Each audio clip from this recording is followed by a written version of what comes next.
Myself and Goliath will take over from here, so thank you very much to Nan and Lath for covering that first set, and obviously I won't talk too much about it, but it was a great set to watch, eh? Yeah, Oh, it was yeah. very, very good to watch. I'm glad that it was such a good set. But yes, let's talk about this upcoming set. We have Desto's 10-minute microwave miracles going into Buy Gravity Finance. And I think these teams are definitely worth talking about a fair bit, actually. Um, I know for a fact that they're teams that are definitely scrimmed into each other a fair bit.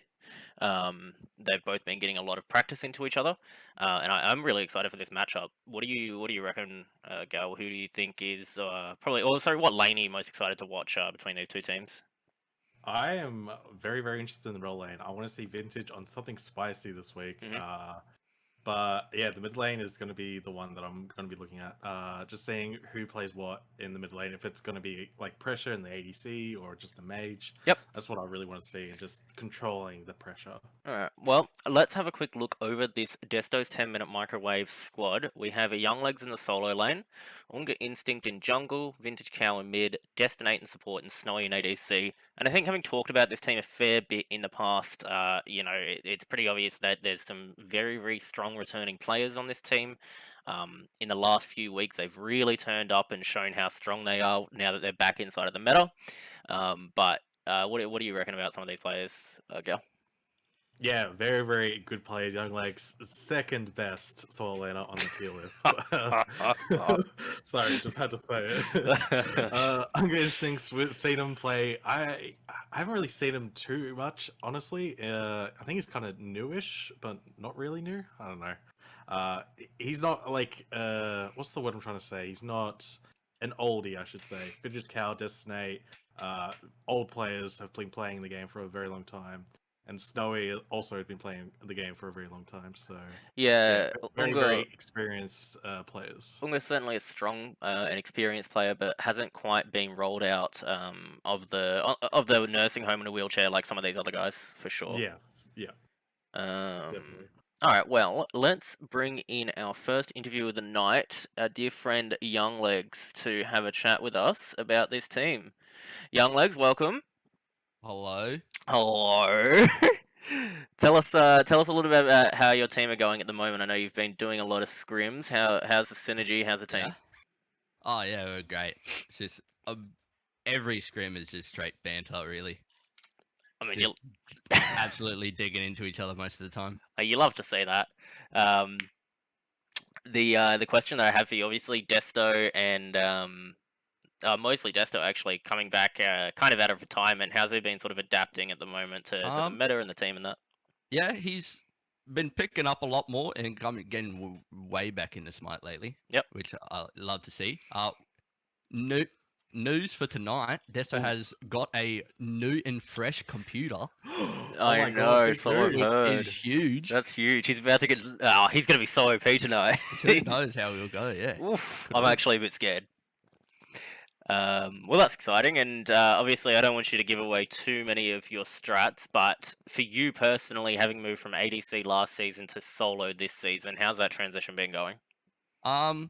The laning kind of the same. Mhm. I kind of just sit in lane and do nothing for like 15 minutes. Sure. The team fight aspect kind of completely different though. Yeah. Although I had been playing a lot of jungle too, and in that aspect it's kind of the same. Just I can play more of like the frontliney, can't die, instead of being scared to go in. But yeah, Yeah, fun. 100%. Gal, anything that you want to ask to Legsy here? Yeah, I've got a question. The community be saying you're the number 2 solo laner in the league, Yeah. and you're like brand new to the role, which is quite impressive. How do you feel about that, and the community giving you that number 2? That's cap. I can't play this role. Well, But I don't really make good the on list, it. so I don't make the list. Well, I saw your camera in one game, and I really, really was very impressed with that. And yeah, it's just been going up and up with your solo lane gameplay. So well done.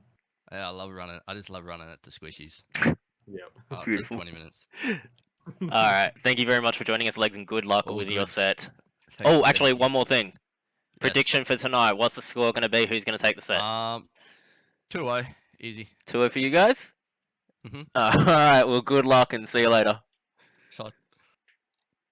They're very, very confident. I'll Oof. say that. Oof. Last I- week they versed 5 guys 3 lanes and they went 1-2. I think they Yeah, got 2. they were 2-1 against Five Guys. Yeah. Oh, was it 5? Yeah, 5 guys. Yeah. I'm not 100% sure what Legs just said. I just woke up. But I'm assuming that he went in confident and he's looking for a good set tonight, probably. Yeah. Let's have a Well, quick yeah. look through at this Biogravity Finance team, though. And this is another team that are bringing back some old souls. We've got Juki in solo lane, Evelyn, which is Corb, and that's not even his current name, in jungle, Golden Bamboy in mid, Weave in support, and Clax in ADC. Some old names here. Gal, who do you remember? What do you remember about them? I remember way back in the day. Yep. Very, very good support. Was just very, very good. Dookie as well, very, very old player. Haven't seen him in a while. And Evelyn had a break, so he's come back in now. I don't know if this is true though, Dice Art, but I think Evelyn and Golden Bamboy are switching roles. I'm not 100% sure, but It's the first I've heard of it, so has it? good, Okay. good to know that. Yeah, sure, why not? I guess we'll find out. I think so. From the scrims that I've watched and things Oh, I've heard and seen, they might in fact be, and I completely forgot about it. That's probably true. You forgot about that. Yeah, that's actually definitely the case. But we do Okay. have the Golden Bamboy standing by for an interview, so I think we'll bring him in and chat to him about that switch up as well and see how we go. Hello there, Golden Bamboy. How are you? What's up? Oh, what's up, man? We were just talking about the change up on the role switch on your team between you and Corb. Care to tell us a little bit more about that? What's going on there? Well, I wanted to go kill people and actually do something, and Corb didn't care what he wanted to play, so we switched and we did really well on the scrim, so we just kept it. Yeah, 100%. I mean, there's a few gods that you're notorious for playing in the jungle. Have you got a few more picks lined up to try to avoid some of those bans off the top of these teams kind of knowing what your go-to pocket picks in jungle are? Player one. If it gets banned, I'm gone. 4v5. Man, I sure hope they don't ban it. Nah, it'll be alright. I've got a few things planned.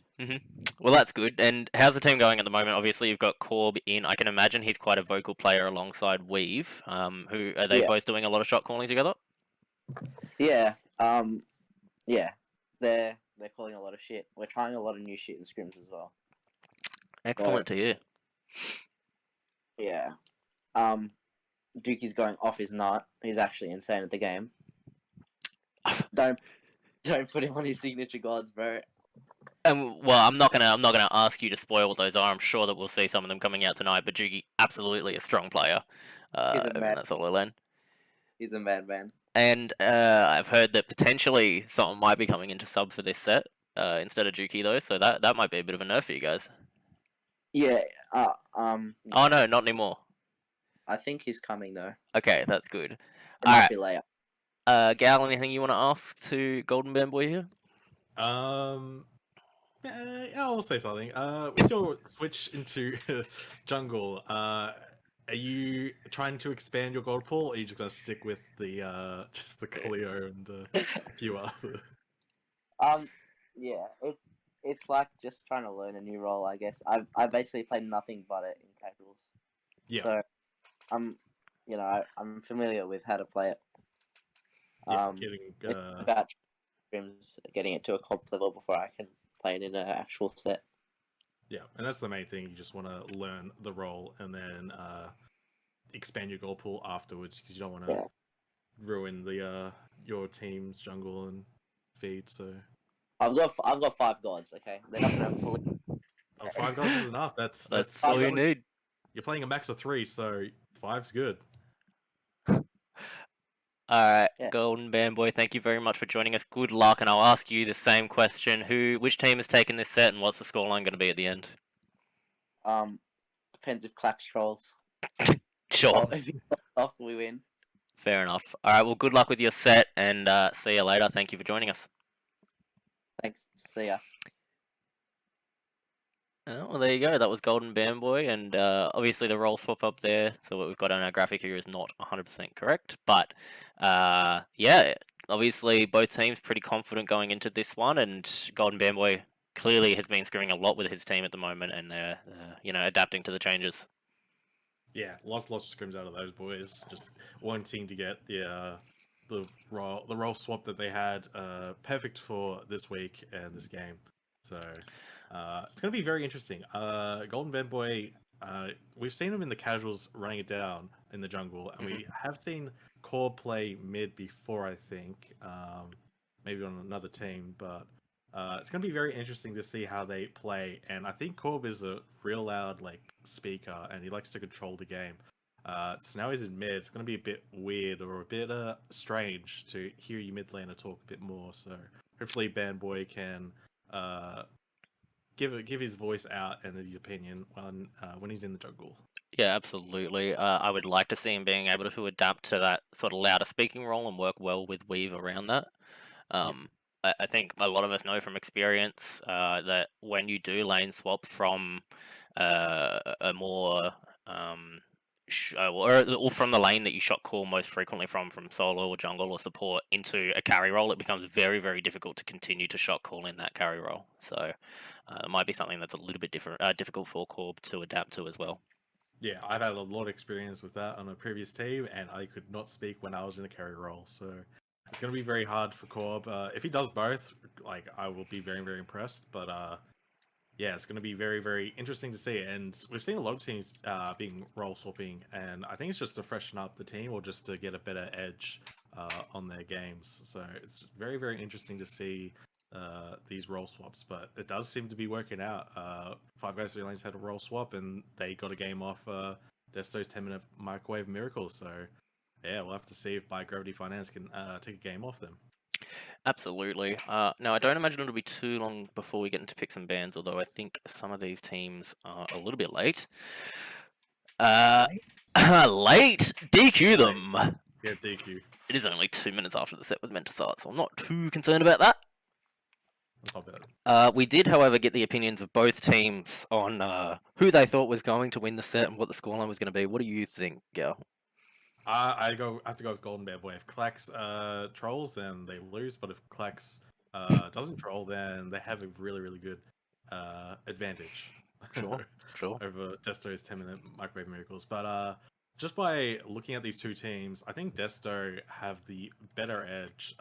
They have been scrimming a lot, and By Gravity Finance have also been scrimming a lot, but they have gotten a loss last week, so they can look back at the games and see what they've done to improve. Yep.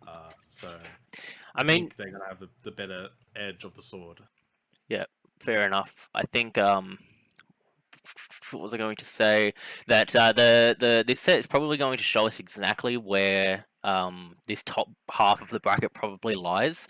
Last week we saw Desto's 10-minute microwave miracles have a 2-1 set with 5 guys, 3 lanes.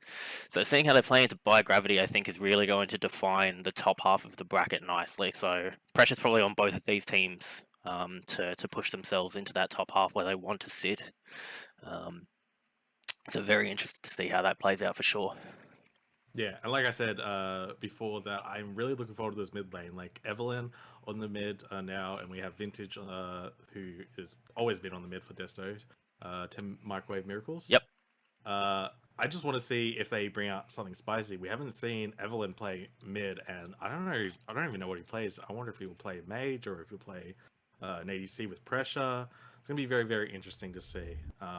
And Vintage is also very, very spicy. Spiky Vintage. I think we did see him on the Discordia, and he did really well on it. So I want to see more. He also played the Cuckoo, I think, as well. And I want to see more of those gods. A bit more spice in the mix. Yeah, absolutely. I think with the fact that this is taking a little while to get into this set, we will run a quick 5-minute break. I get dinner now. So we'll be back with you shortly. Let's see if my timer is working correct. It sure isn't. All right. Give me half a second here. Let's see if I can fix this up real I'll quick. just speak gibberish. Yeah, you do These two that. teams are very, very good teams. Uh-huh. I hope to see them both do well, and I am very, very excited for this set. Also, we for the casters in this set, we have Dice Heart and Abs Pro. Abs Pro, the man. Yeah, let's get your Abs Pro shoutouts in the chat now. Yeah, this man is hangs out with the the hottest ladies, chills at the chillest. Stop. All right, we will be back in 5 minutes, and ladies and gentlemen, don't go anywhere. We will be bringing you this second set between Desto's 10-minute microwave miracles and Biogravity Finance when we get back.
Alright, ladies and gentlemen, we are back and we will be getting straight into picks and bans for game number 2 between, game number 1, set number 2 between Desto's 10-minute microwave miracles by Gravity Finance.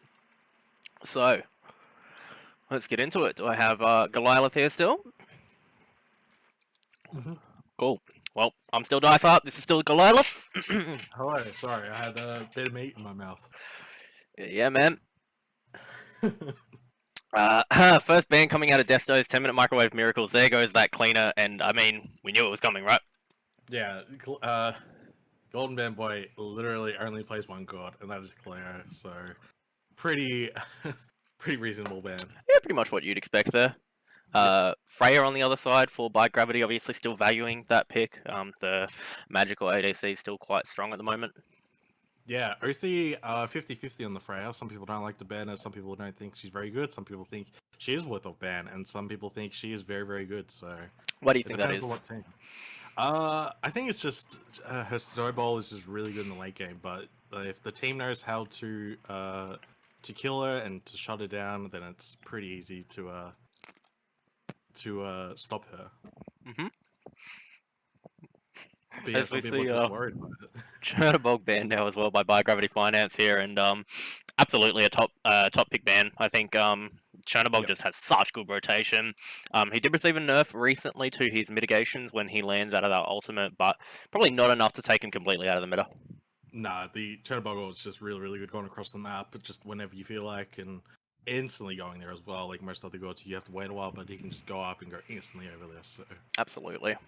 the ESET ban coming out, just a very standard ban. ESET support is really good in the early game, and the Kepri as well being banned. So Kepri is just annoying god that could res and just has a second life. It's very, very annoying. Keep going. I'm just eating. Okay, Samuel's just eating, so I'll keep going. Kefri is a bug. Bugs don't like to be squished. All right, you're awful.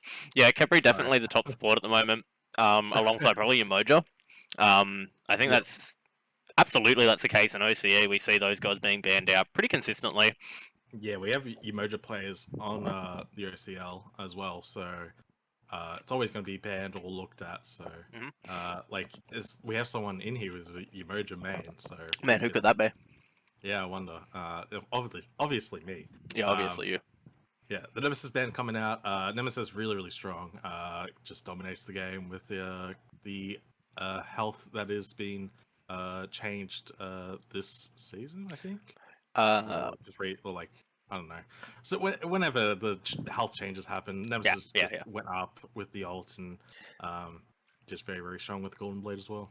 I'm very surprised to see though Yamoja is still up at the moment, so maybe a punish for that Freya ban coming out from By Gravity. I wouldn't be surprised to see the Emoja being picked up here. Yeah, Emoja would be good here, but if you're not an Emoja main, you just can't play it. Emoja's very, very hard to play.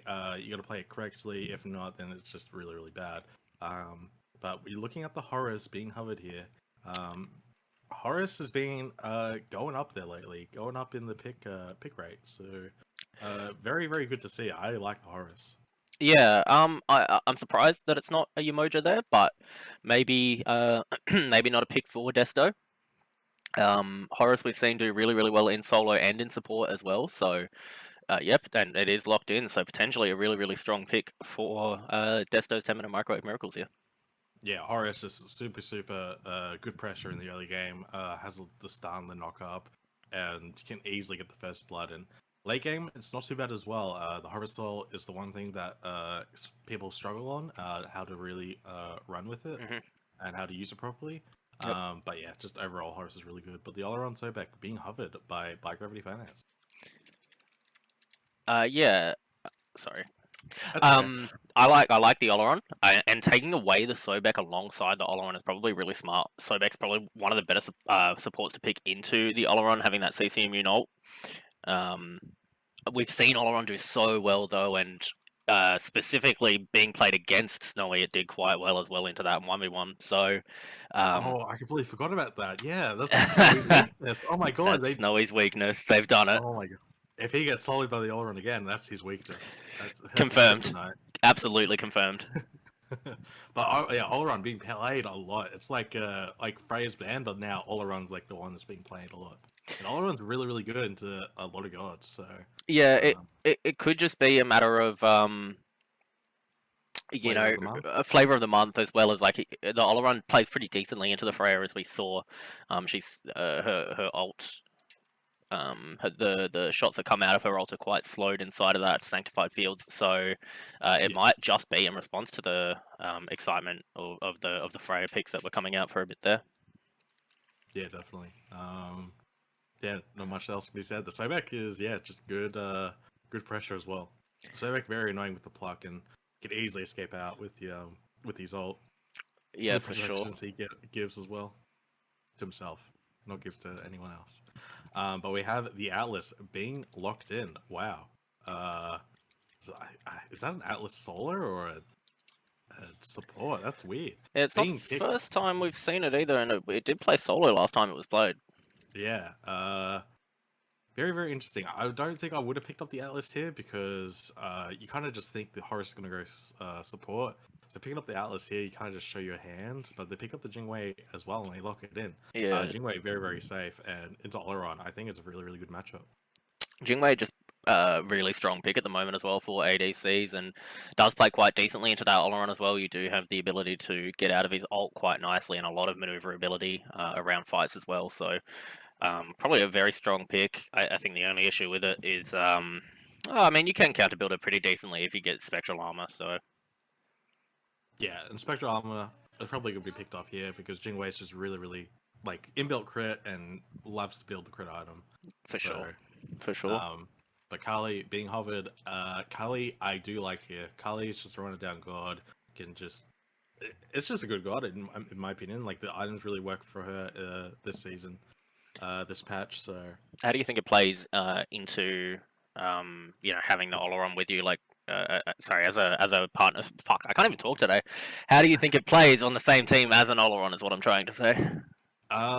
Kali can be really, really sneaky. I feel like Oron could just pump out the ult, and Kali, they like run away or they'll be fighting in there, and Kali can like, she could not be the one that's being focused. I guess like if you look at a Kali on a team, you kind of just want to focus her down if she doesn't have ult or if she's out of position. But with the Oleron there, Oleron is the main focus, and you just want to get his ult out. So I think Desto's 10-minute microwave miracles are going to focus as Oleron, but then the Kali is just going to be going ham in the back line and just doing whatever she wants. Absolutely, the play there, and we see some pretty standard bans coming out. I'm surprised to see Lancelot get this far down. Oh yeah, true. Still definitely a strong pickup. Having that cripple field is really strong, and it would have played quite nicely into the Oleron as well, I think, because you're completely immune on that horse. So Sanctified Fields wouldn't have any effect. Yeah, the Lancelot, like his horse is just broken, and especially with the Oleron, into the Oleron, it's just very, very good. And yeah, the cripple as well is really, really nice. The Daji ban as well, good ban. Oleron has a hard time into the Daji. Daji can just get up into the air and just go pull him ham out of that immediately. ultimate. Guan Yu hover here though. I don't mind that. We haven't seen much of Guan. In OCL so far, but I mean, horse strong, probably another god that you could take away from Microwave Miracles here that plays decently into the Oleron as well, so not a bad pickup. Yeah, I'm guessing they just want the Guan because they just need a bit more CC, and Guan Guan does that. Like Sobek doesn't really have much CC. He only has the pluck and the ult. Guan has his ult and has like heal and the slow, and his 3 is protection shred. So they kind of just want to like just run it down. It looks like by Gravity Finance. So Yeah, potentially going a bit too far with the healing though. You've got Oleron, Kali, and Guan Yu, and I mean, 2 of those guys really rely on their heals. So an arc coming out for Destos should just be standard, and that anti-heal might just kind of disable by Gravity's team comp here. Yeah, the Oleron build is going to go full what's the new item called? I don't know. Bancroft's and the Bancroft's glyph and Typhon's ban. Yeah, Typhon's Fang. Yep. Fang. So yeah, basically the Oleron's just going to build into that, and yeah, they just got so much healing. So yeah, definitely an Unk would be good here. We see the Rat and the Kraken being locked in as well by Desto's 10-minute microwave miracles there, and that's a clean way to close out your comp there. I think you've got a lot of really strong backline dive in that comp. Like, you could just send everybody in to dive the backline, and they will go absolutely ham. And the Merlin picked up on the other side by Gravity Finance there. Alright, I have a question. Who is the mid left? Who is mid on Desto's? Surely Cabra. Surely Vinny's bringing out the Cabra. Yeah, I would like that, but we've seen the Atlas in the solo. I'm hoping it's an Atlas mid. Atlas mid would be really, really cool, I reckon. But That would be yeah. interesting. I am you're excited to see what direction they go in here. Yeah, I reckon you are correct. It'll be Kraken mid, Atlas in the solo, Horus support. It'll be very, very interesting to see. But yeah, the Melon being picked up. Melon, very, very scary. Into the Kraken as well. As soon as Melon gets his flicker off, Kraken, easy time to kill the Melon. And if it's a Kraken middle, then it's going to be very, very scary. And this Melon's going to play super safe. Absolutely. Well, looking at these comps, who do you think is going to take this game between Desto's 10-minute microwave miracles and by Gravity Finance? Oh, that's such a hard question because they're both really like Desto has the spicy team, but they have the Oler on the other side. I'm gonna give it to By Gravity Finance. Honestly, they just have the Kali and the Oleron, and if they don't get behind early, and the Melon just stays alive, then they got this. What about you? I really like the Oleron pick, but I'm more here for the spice, and I'm so curious about which direction Desto's 10-minute microwave miracles are going to go in with this team comp. So, yeah, keen for them to potentially take the set with the spice picks here. Indeed, very, very spicy. Indeed. Well, would you from like to Microwave. pass it off to the casters? Yeah, sure. We'll send it off to the casters for game 1 of Desto's 10-minute microwave miracles versus By Gravity Finance. Take away, boys. Hi, I'm still here and I'm still Dice Hop, and now I am joined on the cast by Abs Pro. Dice Art, how are we this Oh, evening? bloody brilliant, and so glad to have you here, my friend. Oh, thank you very much. You know, I am keen for this set. Microwave versus Gravity Finance. I don't know who's going to win this. Both teams are quite strong at the moment. We've, seen scrims from both sides, and they're both showing that they know how to dominate that early to mid game. I'm really keen just to see who gets the minuscule, minute leads. Oh, yeah. While they bring it into the mid game. Looks like we're going into a pause here. Some technical difficulties probably on the side of one of the players. Yeah, me too. I think Microwave have given themselves a kind of high risk, high reward comp here, and they might be punished for it, or maybe they'll play ridiculously well on it and just absolutely roll through the Gravity team. We are confirming that Atlas Vintage Cal in the mid lane. I know he's quite a fan of the tanky, high damage Guardian mid laners, and I think he can pull it off with Atlas. I think it works well with the rest of the comp. The amount of lockdown they have on one single target is absolutely insane. So that's probably what they're going to look for heading into the mid game. Yeah, for sure. Do we have a bit of no? That's it's Merlin jungle. Oh my! That's interesting as well. Merlin jungle, and the Oleron's going into the ADC lane. Golden Bamboy. No, that's not correct at all. Never mind. I forgot that those two switched. Don't talk to me. I was very, very. I was about to question you. No, but, no. you picked it up I picked it up myself. I'm fine. I'm here. I'm good. Yeah. The look. The Microwave Miracles team comp confused me so much that I started questioning myself on the very normal team comp coming out of By Gravity there. Well, I think both team comps. Gravity Finance have much more of a traditional comp. You slot your Guan Yu into the front line. Zerbeck stays back. They do have a lot of peel for their carries. That Merlin is going to be certainly a target for the Microwave boys. And if Weave can sit by this Merlin all game and make sure he gets to late, yeah, By Gravity Finance have a shot at this game. I think if they don't let Microwave run away with it with their picks, their high aggressive picks, I think they'll be fine. Merlin known for having a fantastic base defense as well. So yeah, the later this game goes, having a Kali and a Merlin, it's going to be hard for Microwave. Kali, Merlin, and Oleron, that's ridiculous going into your late game. Now, this is a really critical question. We talked about it the last time we casted together, I believe, or maybe the time before that, last Sunday. Guy Fieri, obviously a very, very critical component on the Microwave Miracles team, but my big question for you at the moment is who is it that Biogravity Finance are looking towards to help them win this set? You're thinking about what player you think is going to carry them through to that late game? Not at all. I'm asking what god they're praying to. The equivalent of Guy Fieri. Ooh, very interesting question. I think regardless of what they pray for or anything that they want to do, we have a Destinate new PC. Oh, Blink coming out from Desto to avoid that pluck from Weave. That was spicy. That was very spicy. We get this early game started. We're not even a minute in and we've got relics used. Yeah. Well, Fantastic. Most of the time spent paused, and then Desto brings that out the second we're unpaused. He's ready. He's got his new PC. He's feeling it. I can already see him on this rat. He's got the pressure. Unfortunately, falling slow to a Oleron and Sobek, but Snowy falling low already. Yeah, not surprising. Snowy on that Jingwei, it's not a particularly high pressure pick, and wow. Oh my. Juki gets a solo kill against Young Legs in the first nearly minute of the game over in that solo lane. That's insane. Yuki, well known for his Guan Yu pick. And Guan Yu in the early game, Tallow Assault really chunking. Oh yeah. A lot of people still don't kind of understand how much damage Guan Yu can do early, and that's very interesting. Suppose the power rankings will be affected by that one. Very, very significantly, I would imagine. And we do see that Juki's gone towards that jeweled studs early, the T2 for blinking from Hungry Instinct. Off the mark was a stun, and bites the Desto with Corb manages to flicker out of the way of that pull as well.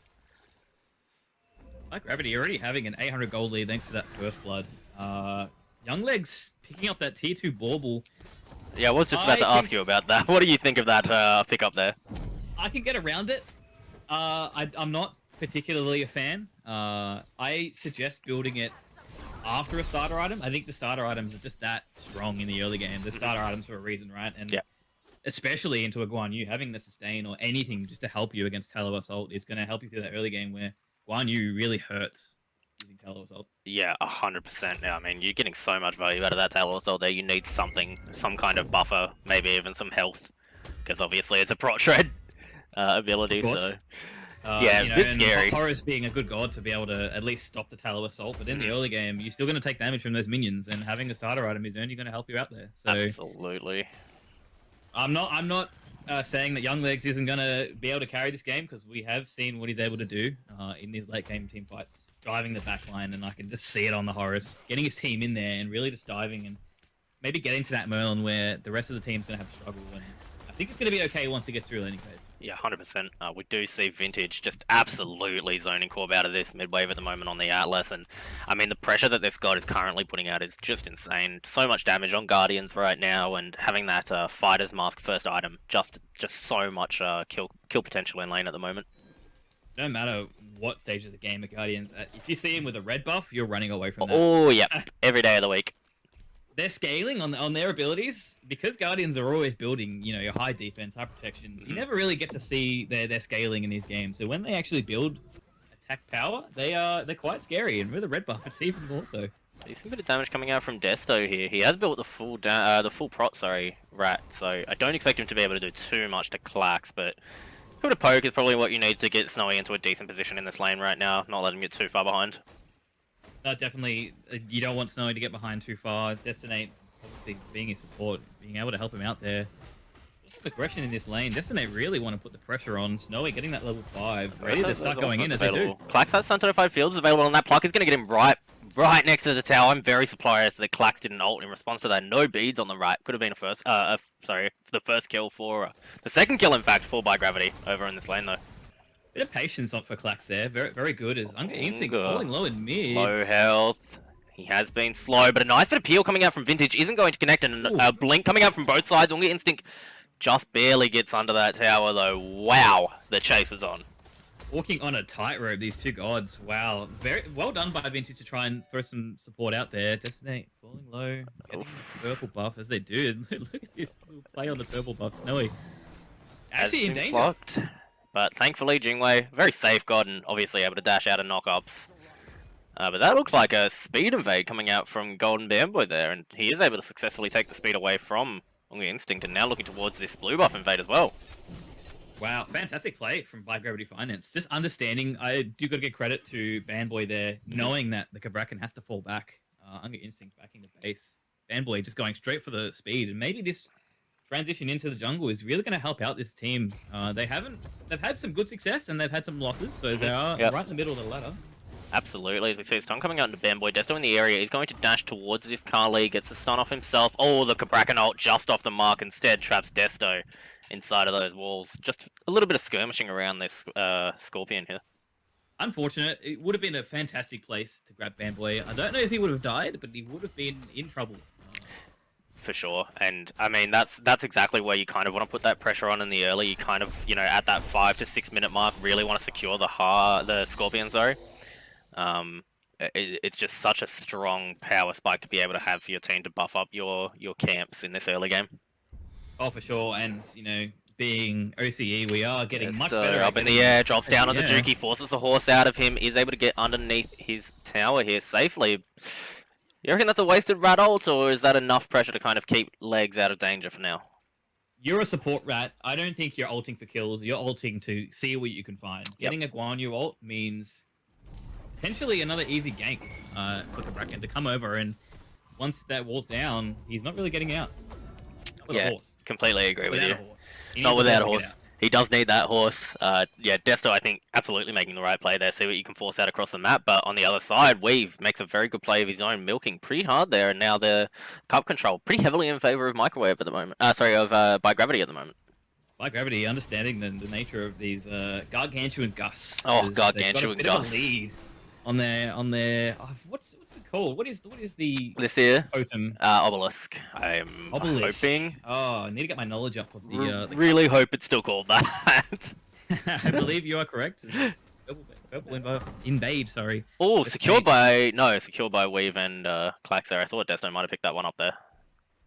Almost good pressure from Destinate to really kind of get back into that purple buff, but. Wow, the pressure that By Gravity Finance, I talked about who's going to have that lead right into the early to mid game, and they're 1,600 gold up already. I'm liking what I'm seeing from this team. By Gravity are putting in some really, really strong macro play. They've been in all the right places at all the right times. The invade into speed and blue buff, straight into, Weave invading Obelisk while Desto was on the other side of the map. They're playing this macro so well. If they can get a Trebuchet on the map, a Gargantuan Gus out, and then, use that to make an objective play in this early, I think that they're just going to be in the perfect position in the macro. Of course, seeing a bit of skirmishing in the mid lane as Hunger Instinct running towards the mid tower. Not much happening. Off the mark was that stun. Not much going on here. I think Microwave really need to start... They're doing the right thing. They need to get a pick. They need to start getting kills, because if they let By Gravity Finance run away with this game, it's going to be far too late when they're in that late mid game and they've got an Oleron, a Kali, and a Guan Yu charging horses in the back. Yeah, have to agree with you there. This is this is Microwave's opportunity to get themselves into the game, but By Gravity are playing so well, just avoiding any possible fight and just farming and playing the macro instead. Of course, and that leads is already increasing. It's above 2,000 gold, just under my apologies. Gosh, so 2,300 gold. They're still getting this lead, and it's just trickling. Microwave really need to pick their game up if they want to have a chance at this late game. Yeah, 100% agree with you there. And look, I have to expect, and I don't know if you agree or not, but I think that this first gold fury of the game is really going to define the rest of this set here, or the rest of this game here. Putting some pressure on the Juki. Up onto that cavalry charge. Pulling out a free cavalry charge. Yeah, you love to see that. I mean, Horus kind of doesn't have an ultimate over in this lane, so being able to force Juki to get up on that horse is really nice to see. Fantastic. Well, but I'm from Young Legs. If I were him, I'd be calling for Hunger Instinct to gank him as soon as he can. No horse means potentially a dead Guan Yu. Although Hunger 2 levels down on the Juki solo lane, it might be hard to get some kills. Yeah, it might be difficult, but I mean that horse is down at the moment. Hunger is in the area, instead opting to go back to his speed buff. Caught out that Kali on the rotation to invade this time, so he's going to be able to get his own speed buff. Thankfully for Hunger. Thankfully, and it's going to be hard to compete against the Kali farm. Kali having the Golden Blade and Cabrakan not having much in terms of clear. Picking up the first item Bancrofts is obviously what you want to do to help you through that mid game, but He's always going to be a bit behind in this early game, which doesn't really serve their comp too well. But maybe Unger just being used for those very strategic walls. Gravity playing up on this Scorpion right now, and Jugi has made the rotation over to make it a bit easier. Scorpion will be invaded successfully by Gravity, and you love to see that as they rotate straight over to pick up this Pyromancer, and I don't think the Microwave know this is happening. No contestation. The boy is really putting on the pressure straight for that Scorpion, realizing, hey, there's no one here. Yep. Let's get a Pyromancer. I mean, this is the perfect macro play that we were just talking about, you know. A blink in from Golden Bear Boy as well, looking for Vintage, forces the beads out of the Atlas, and still on the chase at the moment. Atlas able to peer for himself pretty decently, might be able to get himself out of danger here, but this is the Gold Fury side of the map now as we see Oleron. Sanctified Fields are already out, and a huge slow coming out is going to keep alive YT Clax for now. Golden Bear Boy gets underneath his T1 tower. The Atlas ult is down. It's not going to kill Clax though, and now the turnaround might just happen. Weaver's looking for a pluck right now. The rotation coming out from Corb as well, but the rest of the engagement hasn't happened. Younglegs though has picked up the solo kill and solo laning.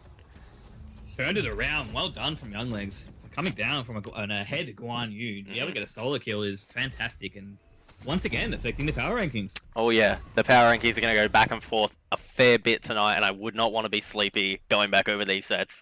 It's going to be hard to be sleepy running through these sets again. Link in from Unga, gets the stun off onto Dust, but nice bit of peel for himself there, good bit of prot trade, gets another stun though, the Tremors come out, but the pull off the mark by Vintage, unfortunately, but this Merlin is very low and the Gold Fury is up. This could be an opportunity for Microwave to get themselves back into the game.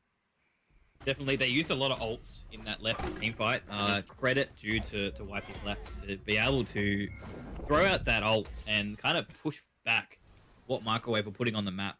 I think it would have been a bit easier if Vintage did run over mid and have to burn Blink and everything to kind of peel himself off, but nothing much happening in this game. 1-for-1, only in the solo lane is not much of a lead other than by Gravity Finance's almost 2.5k gold now. Yeah, it's mostly a gold lead, about 1100 in XP spread across the map by the looks of it for Biogravity at the moment, but I mean, at this point in the game, Biogravity kind of need to start transitioning that lead, and like Microwave still have an opportunity to team fight, and if Biogravity let that team fight happen at Gold Fury, this differential is not enough to, guarantee a one fight for Biogravity right now.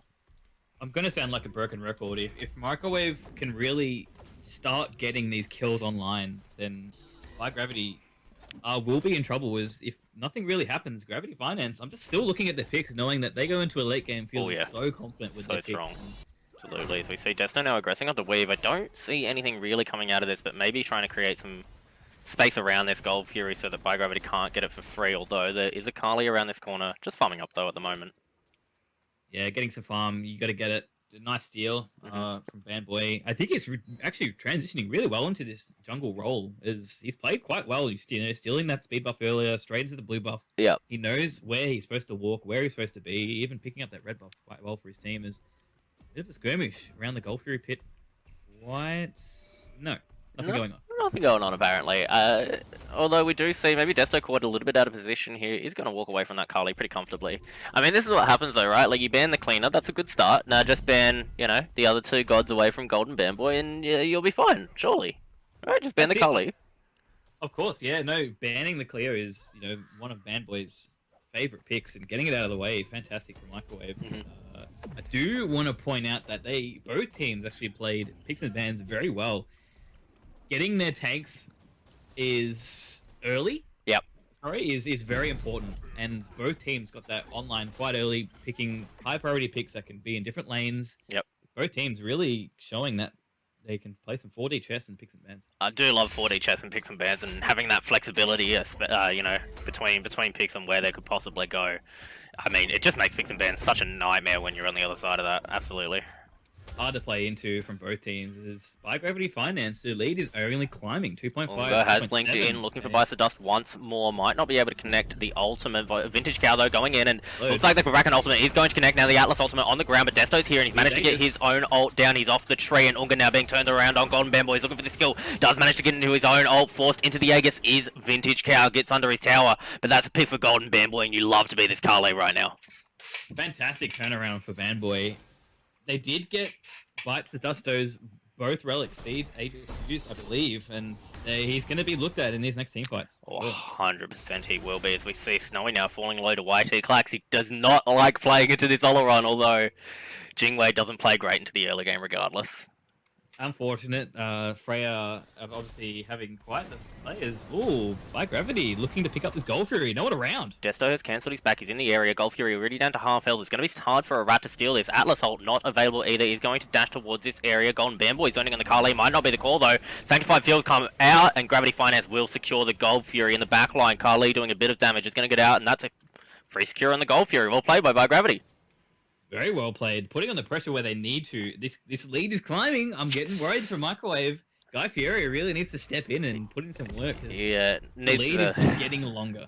I don't know what's happening with Desto's new PC, but maybe it's not working for him because You might need to run it back, boys. Get it back on the wooden PC. yeah, go back to the go back to the potato. Look, I mean, and this has been the story of the whole set. By Gravity are playing incredible macros. We see Plot coming out from Weave there onto Desto. Shouldn't result in a kill, but just trying to slow down the death of this Trebuchet a little bit. That's exactly what we need to see from By Gravity Finance. Use that Sobek to pluck and then return back to that back line, you know, and that's a support that they're picking out. And he's already on half health. Not having the items online, obviously, as a rat, it's going to be a bit harder. Yeah. But that's exactly what Weave needs to do. Just get picks, bring them to the back line, and let Merlin kind of clean them up. Now, I'm not an ADC main. I don't imagine that you're an ADC main, but let's talk about Snowy's build for a second here, because that is some spice right there. What is going on? A lot of spice. Perhaps he's really kind of leaning on these solo kills to get that Blood Forge passive. Having a lot of power, I suppose. Looking more like a mid lane build. Yeah. If I've ever seen one, but still, you know, getting some anti-heal is not bad He when you're actually getting the crits. He does have the anti-heal against that Oleron, which is nice in the 1v1 as we see By Gravity grouped around this Pyromancer now Desto in the area. There is a good bracket nearby as well, but probably not close enough. Potentially Microwave Miracles giving up this Pyromancer. We see the damage coming out, and yeah, By Gravity secure it again. They've now given themselves a decent 4,400 gold lead in this game. Only, you know, Where is not even 20 everyone? minutes in. Both objectives, on the gold and on the pyro. Destiny's been there by himself. Whether it's By Gravity kind of seeing when people are backing, Vintage Cow being back at base, Young Legs being back at base, you know, whether they know they're backing or not, they're taking very opportune times to get these objectives, and it's working out in their favor. Well, it's really surprising as well, because Microwave did have a Trebuchet there, as we see Clark potentially being engaged on here. The pull is going to be off the mark from the Atlas. Weave now here to zone out the rest of Microwave Miracles, and once more, By Gravity managed to avoid a fight after picking up an objective.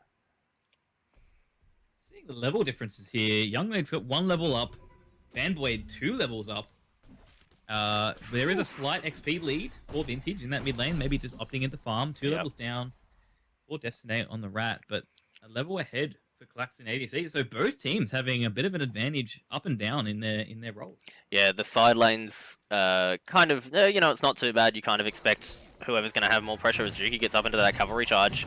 Realizing that there's a Carly around this corner looking for Young Legs. He is going to be forced into the beats, and he probably won't get out of this one. He's going to be able to dash to his wave, though. Golden Bamboy might look for the dive, and no.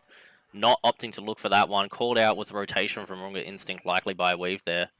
Still in the area as Golden Bamboy looks to chunk into this tower. Might be punished for this one. The stun coming out from Young Legs, and there's a knock-up in return as well. Bamboy forced to use his beats. The stun was available for Unga. And now being followed up by the Horror Assault. Klax kill Vintage Cow in mid. But, oh, a huge blink gets the Carly out of the Kabrakan ultimate. And now the turnaround is coming. Desto up in the air. But YT Klax is here. Juki is here. Weave around this corner. Full health is the Merlin. They might look for the Fire Giant. Mike Bracken so fast to run out of 4 people's sights. The Fire Giant picked up by Gravity. They're putting the pressure on. And we even know it's happening as a blue buff's getting taken while the Fire Giant's being taken. Fire Giant down to half health, cavalry charge coming out. Desto manages to blink his way out of that one as Young Leg blinks in, manages to get the stun off into the back line, onto the Oleron now. Bites the dust very low on top of this Merlin, taking a lot of damage from the Fire Giant. It is going to be secured by Gravity Finance. The block now coming out onto Young Legs. Has been used now. Desto taking a lot of damage from this Tail of Assault, has no procs left to him, and Bites the Desto will pick up that kill. Unga in the meantime being chased down by this Oleron. The rest of By Gravity around this corner. The T1 tower is not very healthy. Golden Bamboy just killed Snowy over in the Joy lane. A stun coming out from Unga will keep him alive, but not for very long. Juki credited with that kill, and now the T1 tower will fall, and that is a huge, huge position that By Gravity Finance have put themselves in. As my phone Microwave alarm don't goes have up.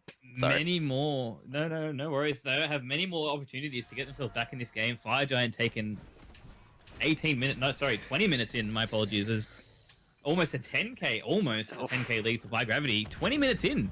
Notably a low kill game for OCL. You would struggle to tell me that these are teams that are contesting for the very very hard contesting for the top spots at the moment, because right now By Gravity Finance are running a clinic on Desto's 10-minute microwave miracles, and absolute bar burner for the boys over in Gravity Finance. So absolutely. maybe just telling us to buy that Gravity Finance. I think, yeah, I'm gonna have to invest.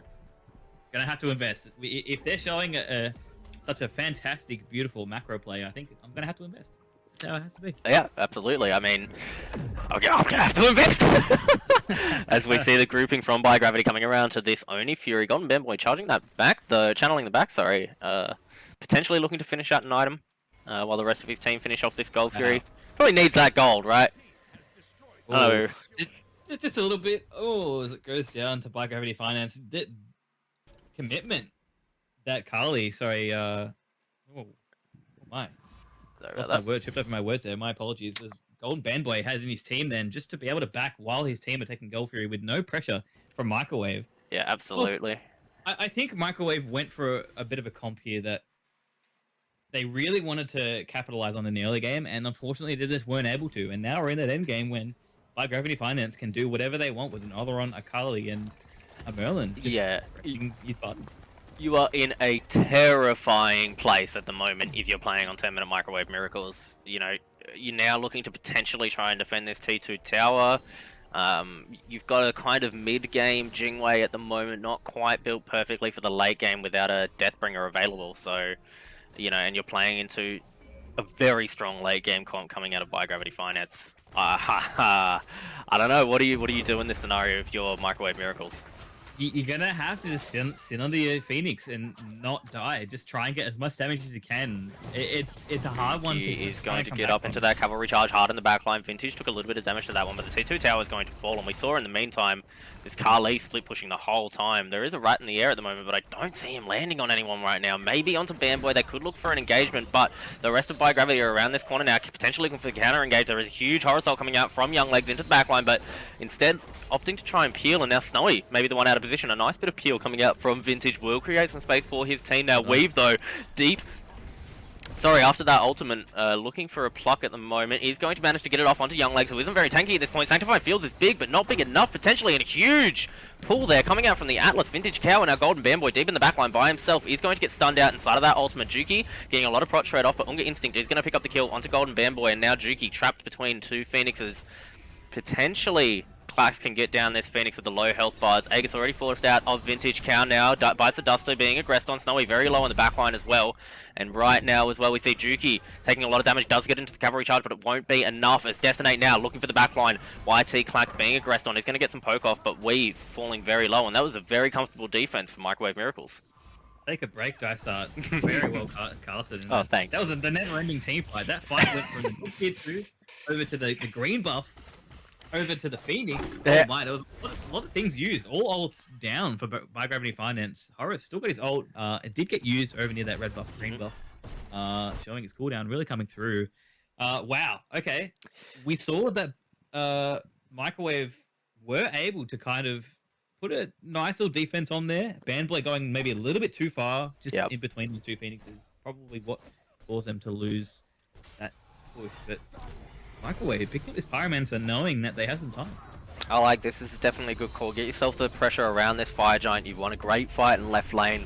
Pick yourself up the Pyromancer. Get some wards around this Fire Giant, hopefully, and be ready for this fight. Don't have much time, boys. Get back. Use that Pyromancer. Get as many wards as you can. Picked up by Snowy. You don't have much time. They need to get back quickly. Yeah. If I'm By Gravity right now, I am sprinting to this Fire Giant to pick it up. Fortunately, no wards for By Gravity to really understand that they were back. They did get back in time. Fire Giant just finishing up, just spawning now as the Pyromancer really bringing him back to this fight. A lot of level 20s. Big grouping coming out from Jesus Christ, Weave manages to get the block off, but he's down to half health at the moment. Young Leg's taking a lot of damage. Desto just landed, but he's inside of the Kraken walls. Weave is going to fall. Those were beautiful walls to keep him trapped inside of that one in the backline. Vintage Cow being aggressed on by Golden Bamboy, and this fight is very split. Unga Instinct is going to fall to YT Clax in his own dive. Destinate just trying to create some zone potential for Young Legs, but taking a lot of damage. He's got the Thunder on top of him, and now in goes Golden Bamboy. The beads were forced out of Young Legs there, and he is going to fall. Double kill for Golden Bamboy as Destinate down to half health, looking to take this trade off. Juki down to half, tanking this Phoenix down, and maybe looking to push the Phoenix instead, potentially going to go back to this Fire Giant, and that was a very comfortable fight for Bi-Gravity this time. Well, who needs a Fire Giant when the team's just going to come to you? Perhaps that Pyromancer was more of a downfall, getting him into that fight. Yeah, getting them there sooner. 3 members falling from Microwave, 1 falling from Bi-Gravity, and it was his support. Still hard on the Microwave boys. Yep. They are down 8k. Desto, though, not looking to give this one up for free. Golden Bamboy has dove the backline, though. Snowy forced to use his beads, and into the ultimate does go the Kali. Snowy manages to dash out of that one. Bi-Gravity do secure that Fire Giant. Golden Bamboy picks up Snowy, and a big heal for the Kali there. Desto now by himself, as Bi-Gravity potentially look to push down this right Phoenix. Look, grim scenes for the Microwave squad. It's going to be hard to defend it. I know they've got it in them. If Vintage Cow can really throw out some Astrolabes, pull in some members. That's all I can see from the defense. You know, I'm thinking Atlas, bit of a Merlin from Wish, perhaps on this. Yeah. This defense. There's not quite as much damage coming out. Does have a nice build, but it's just not quite the damage we need to see. No, I have to agree with you. Like he's getting a lot of value out of the Astrolabe pull combo. Like in that Phoenix defense, he was just able to keep 3 members of Bi-Gravity controlled so nicely. But who's there to follow up on it? Who's doing the damage on this team right now? And that's just it. If we're commending this Atlas for his crowd controlling, then is it worth him playing in mid? Should he be in mid? That's exactly right. I think Microwave had a comp in mind, wasn't really able to work out, and now Bi-Gravity Finance are just running this game. Yeah, I have to agree with that. And I mean, I think that this kind of goes to show that Bi-Gravity aren't really a team that you can troll pick against, whether these are troll picks or legitimate picks coming out from Microwave. You know, deviating this far from the meta might be too stressful against this Bi-Gravity team, who I definitely think are earning their right in the top half of the bracket right now. To give it up to Destinate, he's found a level lead over Weave, which is surprising considering this position that Microwave are in. As we see a bit of a left-hand side Phoenix push. Yeah, left side Phoenix being aggressed on, taking a lot of damage right now to YT. Clax, Unga Instinct potentially going in. Juki falling very low right now to Young Legs. Vintage Cow able to be credited with that kill. Desto up in the air at the moment, potentially going to land on the Golden Bamboy, who was looking for that mid lane Phoenix, and now Unga Instinct rotating in. There is a Trebuchet in mid, but meanwhile on the left side, Blink in from Young Legs, who potentially will fall quite low here. The left side Phoenix does go down, and Weave gets a pluck off onto Young Legs, who's going to fall. Golden Bamboy in the meantime took that 2v1 very comfortably, kills Unga Instinct. Now the Trebuchet pushing into this mid Phoenix, only 3 members of the Microwave Miracles alive, and I don't see them getting out of this one comfortably. Oh no, we did see some damage from Vintage Cow. That was very well done on the left-hand side Phoenix, as we're seeing Gravity Finance really showing us why we should be buying Gravity Finance as they're pushing towards this Titan. Not sure if they're looking to go in yet. YT, Clax, and Weave still very healthy here, and there's a Trebuchet pushing into the Phoenix, into the Titan room right now. Destinate doing what he can, but the Sanctified fields are down, and it's slowing everybody inside of it. Snowy on this right side, just trying to deal with the Trebuchet. Vintage Cow looking for that pull, and he is going to pick up 2 members of Gravity Finance, but the Titan is low, and a stun comes out from Destinate. It might not be enough. Snowy picks up 1. The Titan's going to pick up another, credited to Vintage Cow, picking up the double kill, and now YT, Clax being chased out. The Titan is 1 health, but YT Clax will die. Vintage Cow has a triple kill on the Atlas mid, and I don't need to buy Gravity Finance. Juki has to cavalry charge out. I'm getting a new Microwave, boys. That was a great defense. Guy Fieri really helping Vintage Cow with the damage numbers. I looked at this damage numbers on that left-hand side defense, and Atlas was not that high. As Horus in the air, looking to see if they can pick up Juki on his way out of the fight. Off the mark was the Horus ult. Juki is kind of just doing a good job wasting the time of Microwave right now, and I mean that's the right thing to do here. I think your team's all dead, the Titan is low, but you can at least slow down the counter push from Bi-Gravity. And what are Microwave going to be able to do here? I think a Pyromancer play perhaps, but if you've got Youngler's backing, they're not really looking for anything on the map, while they still have 3 members dead for Bi-Gravity Finance. Yeah. Played from Juki to get out of that unscathed. He's forced to get out, but it's nearly already up, so he's got the horses back, ready to go. I mean, that was just an insane defense, though. Vintage played it so well, Desto positioned perfectly, and we finally saw this Atlas start to not only do damage, but pump his way to the top of the damage charts after that fight. That is insane. He's Of online. course. He's online, and we kind of ate our words. I think we didn't see the damage, and then all of a sudden he gets his Tahuti and Ranger's Mask, I believe that's called now, and he just pumps his damage, saving his team from Buy Gravity Finance, maybe showing us that maybe we don't need to buy Gravity Finance just yet. Yeah, absolutely. I mean, this Fire Giant is where it's all going to come down to, though. You know, Buy Gravity, if they can secure this EFG, and I don't think Microwave Miracles will give it up for free, but if they can, they're definitely going to push in and end that Titan's life. Once again, we saw this last time. We saw a big grouping from Microwave, and they just end up getting killed as big grouping around this Fire Giant. All 10 members from the game really pushing up here. Has been used. Fire Giant now blinking, will be spawning quite shortly, but there's Fire Waves in mid. This could be a risky position as we see Young Legs opting to back right now to defend this left side Fire Wave coming in. Someone's got it back as you're going to see Horus on the map in just a second. Fire Giant spawning right now. As they see Horus on the map, they're going to try and burn this Fire Giant. Fire Giant already down to half health. Unga Instinct blinks in and uses his ultimate, but it's not in time. Juki now inside of the cavalry charge is going to look for Unga Instinct. Snowy getting off a few decent auto attacks, but Desto goes up into the air. Unga Instinct should fall here. Desto deep inside of the backline, but he's deep inside of Sanctified Fields. Will be plucked inside of that one and crushed by the Kali. A nice Astrolabe pull is going to create a little bit of space, but now Snowy on the run. Vintage Cow on the run, and Golden Bear Boy blinks in, forces the beads out of Vintage. Sorry, Golden Bear Boy blinks in, forcing the beads out of Vintage, and now pushing in towards the Titan by Gravity Finance. This could be it. They could have convinced me to invest. I'm about a minute away from buying Gravity Finance's boys on the back foot. Pushing into this right side Phoenix. I'm going to pick that one up here. Just picked it up as they go into the Titan room. Left hand side Phoenix falling too. Titan already very much big chunk there. Young Legs blink in, looking for YT Classic. Sanctified Field still down, and he manages to get a good shell on top of him, but still falling very low. A nice block coming out towards Vintage Cow there as we see the cavalry charge coming out. They're trying to focus down Young Legs, who is going to fall now. The Titan, one health. Snowy, the only member close enough, but no, the game will go to Buy Gravity Finance. A huge first game in this set. 15,000 gold up for Gravity Finance. That lead just got exponentially larger the longer the game went on. 32 minutes. 6 kills up. Well done from Gravity Finance. I think proving a lot of people wrong. That was ridiculous. I don't know what else to say, but that was ridiculous. Buy Gravity just played their macro so well there. We did finally start to see a little bit of some signs of life coming out from the Microwave Miracles towards the end of that game. A lot of damage coming out from Vintage on that defense, but too far ahead were Buy Gravity Finance, and a very good argument to invest at this point, I think. Oh, I'm definitely investing in Buy Gravity Finance. We can really have a look at the KDAs from this game to show who was the biggest factors. You know, you look at Microwave and you see Vintage Cow with 29,000 damage in a 32-minute game.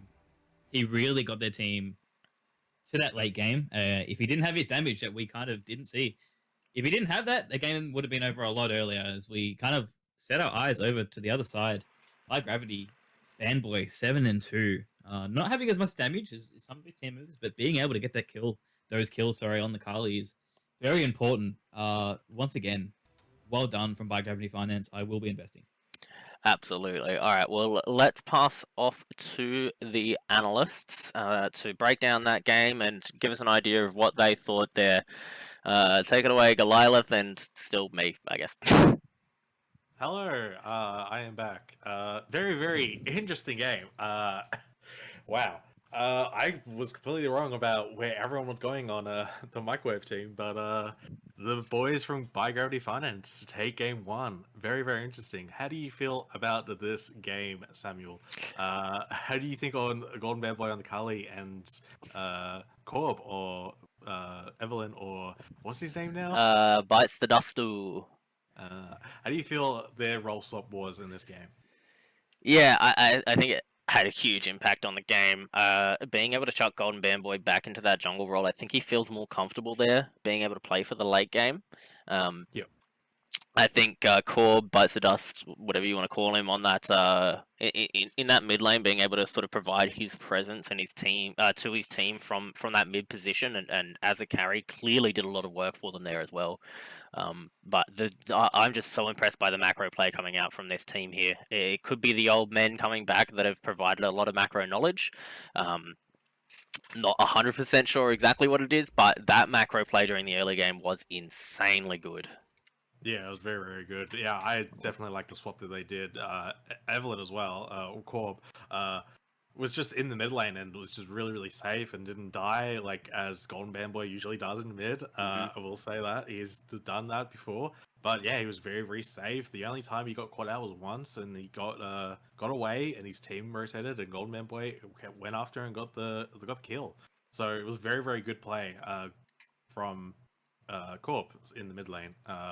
It was very weird to see the Atlas in mid, and we haven't seen a Karakan in the jungle in a while, and it didn't really look too good. And also the Rat and support. It's a very, very weird team comp. Yeah, and Juki as well on the Guan really, really helped out the team. And yeah, the By Gravity Finance team comp that they had with the Olaron and Kali, and yeah, just every other god that they had, it really, really worked, and it seems to be their style. 100%. We will shortly be getting into pick. In fact, we're going to get straight into picks and bans here for game number 2 now between By Gravity Finance and Desto's 10-minute microwave miracles. And if you're, I mean, you've just taken this L to sorry, microwave miracles. What are you looking to do in this game here? I think you just have to get rid of this Oleron. The Oleron or even the Kali. It's one or the other.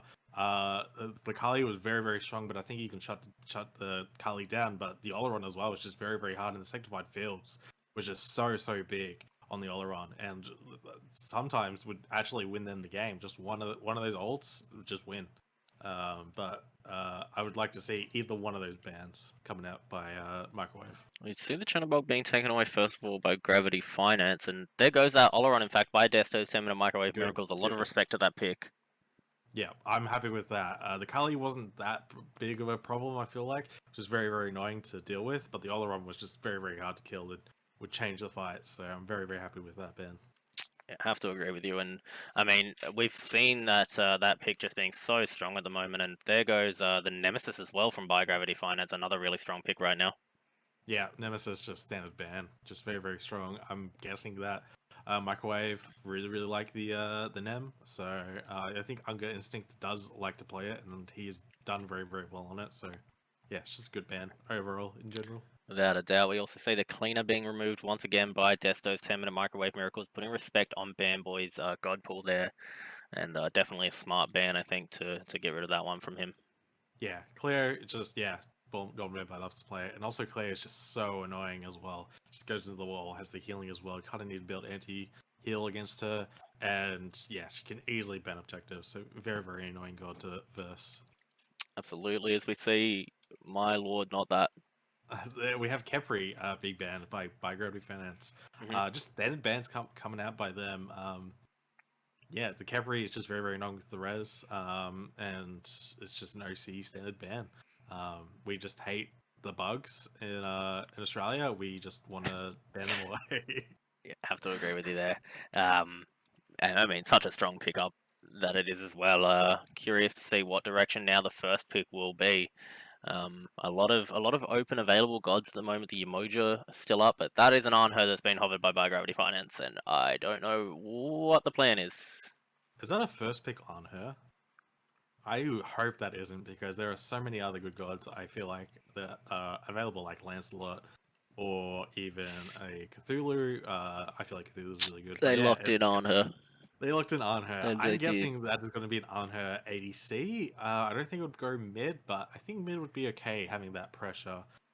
We haven't seen it on her mid in forever. Even in SPL, we haven't seen it. So only Dades really plays in the SPL, but I don't think anyone would play on her mid. But I'm thinking it's going to be in the ADC. I mean, it has been locked in here, so it's definitely gone to one of those places. As we see now, Achilles and Soul being hovered by Desto's 10-minute microwave miracles, and I mean, this is feeling like a much, much better start to their draft here. Soul, probably a very, very good pickup for the ADC at the moment. Yeah, definitely. They got rid of the Freya as well, and Klax really, really likes the magical ADCs. So grabbing the soul here limits him on picking up a magical ADC. So grabbing that soul would be really, really good. And soul is just very, very safe. Yeah, 100%. But yeah, Achilles being locked in. Achilles, very, very, very good in lane. I feel like with the glide shield changes that happened a few patches ago, and just the amount of poke he has, it's just really, really good. And also, if he's vesting into that Guan again, then he can easily shut down this Guan and be able to really, really kill him in the solo lane. Just give me half a second here. It's all good. I'm wondering what they're gonna pick up next by Gravity Finance. I feel like the Kali was really good on Bamboy, so if he picks it up again, okay, just picks it up. Yeah, Yep. hovering the Kali. The Kali, yeah, was really, really strong in the Sobek being looked at again. Yeah, Kali on the Bamboy was really, really good. Really played it well in the early game. Didn't really get too far behind and was looking for the evades. Too far behind. He was 2 levels up. He was popping off on that pick. Wait, did I say too far behind? I'm sorry. I mean, you said he didn't get too far behind, but like, I mean, he was 2 levels up. That's ridiculous. Yeah, true.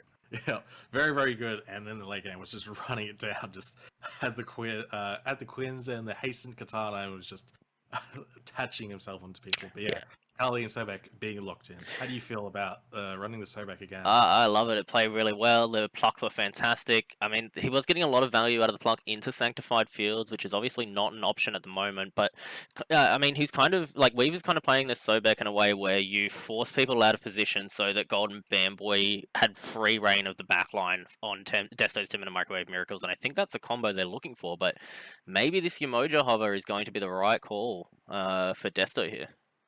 Yeah, Yamaja being hovered here. The only real person that can't really get out of it is the Sobek. Can really get cucked by Yamaja ult in the 3. I don't know why I said cucked. I'm gonna have to process that in my own time. But yeah, just had a hard time to get out, but can get into the ult, be safe. But yeah, Kali and Anho can get can jump away, but Yamaja with the heals are very, very. Yeah, absolutely. I'm shocked and amazed to see Umoja get as far as she has in this draft. I think that she is a much more valuable pick than that, but maybe, neither of these supports particularly willing to play it. They are both the old men of the scene, so maybe not too used to that god at the moment. Yeah, maybe Weave just hasn't had enough practice on it. He is old. He likes the old picks, so Umoja is kind of new. So he's probably just not hasn't got the feeling of a. I'm gonna burn through some picks and bans here. Okay, picks and bans. The bans coming out from Microwave, the Guan and Bologna. Guan was just very, very potent in that game. Very, very annoying. The Bologna also just very, very annoying as well. Daji, Cupid, very, very standard bans. I feel like Cupid's just really, really strong, and the Daji with the ult is very, very good as well. Lancelot being locked in by Microwave Miracles. Lancelot is very, very strong with just with his horse. The horse is just broken. Please nerf the horse, please. It's just so broken. Without the horse, it would be literally nothing. So. Yeah. I like the Lancelot pick up here. I think that, like, you've taken away the Umoja, which is probably the best counter pick to Lance other than the Ymir, and then grabbing this Lance, really, really strong to be able to pick up. We see Shiva and Eset as well being locked in by Gravity Finance here, and, I mean, 2 more very strong picks. Eset's such a good meta pick right now. Shiva has had some back and forth, but I think that healing probably gives him a pretty sizable advantage in the meta right now. Yeah, definitely. This ESAT is probably going to be in the middle as well, and I think ESAT mid here is going to be very, really, really, really good. Until I saw this Camazot being locked in, Camazot is going to have an easy time with this ESAT. That's the only person that ESAT needs to worry about is the Camazot. Everyone else, I think, is fine. Lancelot is going to be in the solo lane. Actually, maybe not. It'll probably be Camazot solo, so it'll be in the late game. But yeah, very, very good pickup with the Shiva and ESAT. I like that. Yeah, once again, Microwave Miracles leaving us curious as to where they're going to put their picks into place. But, I mean, once again, who do you think is going to take away this particular game?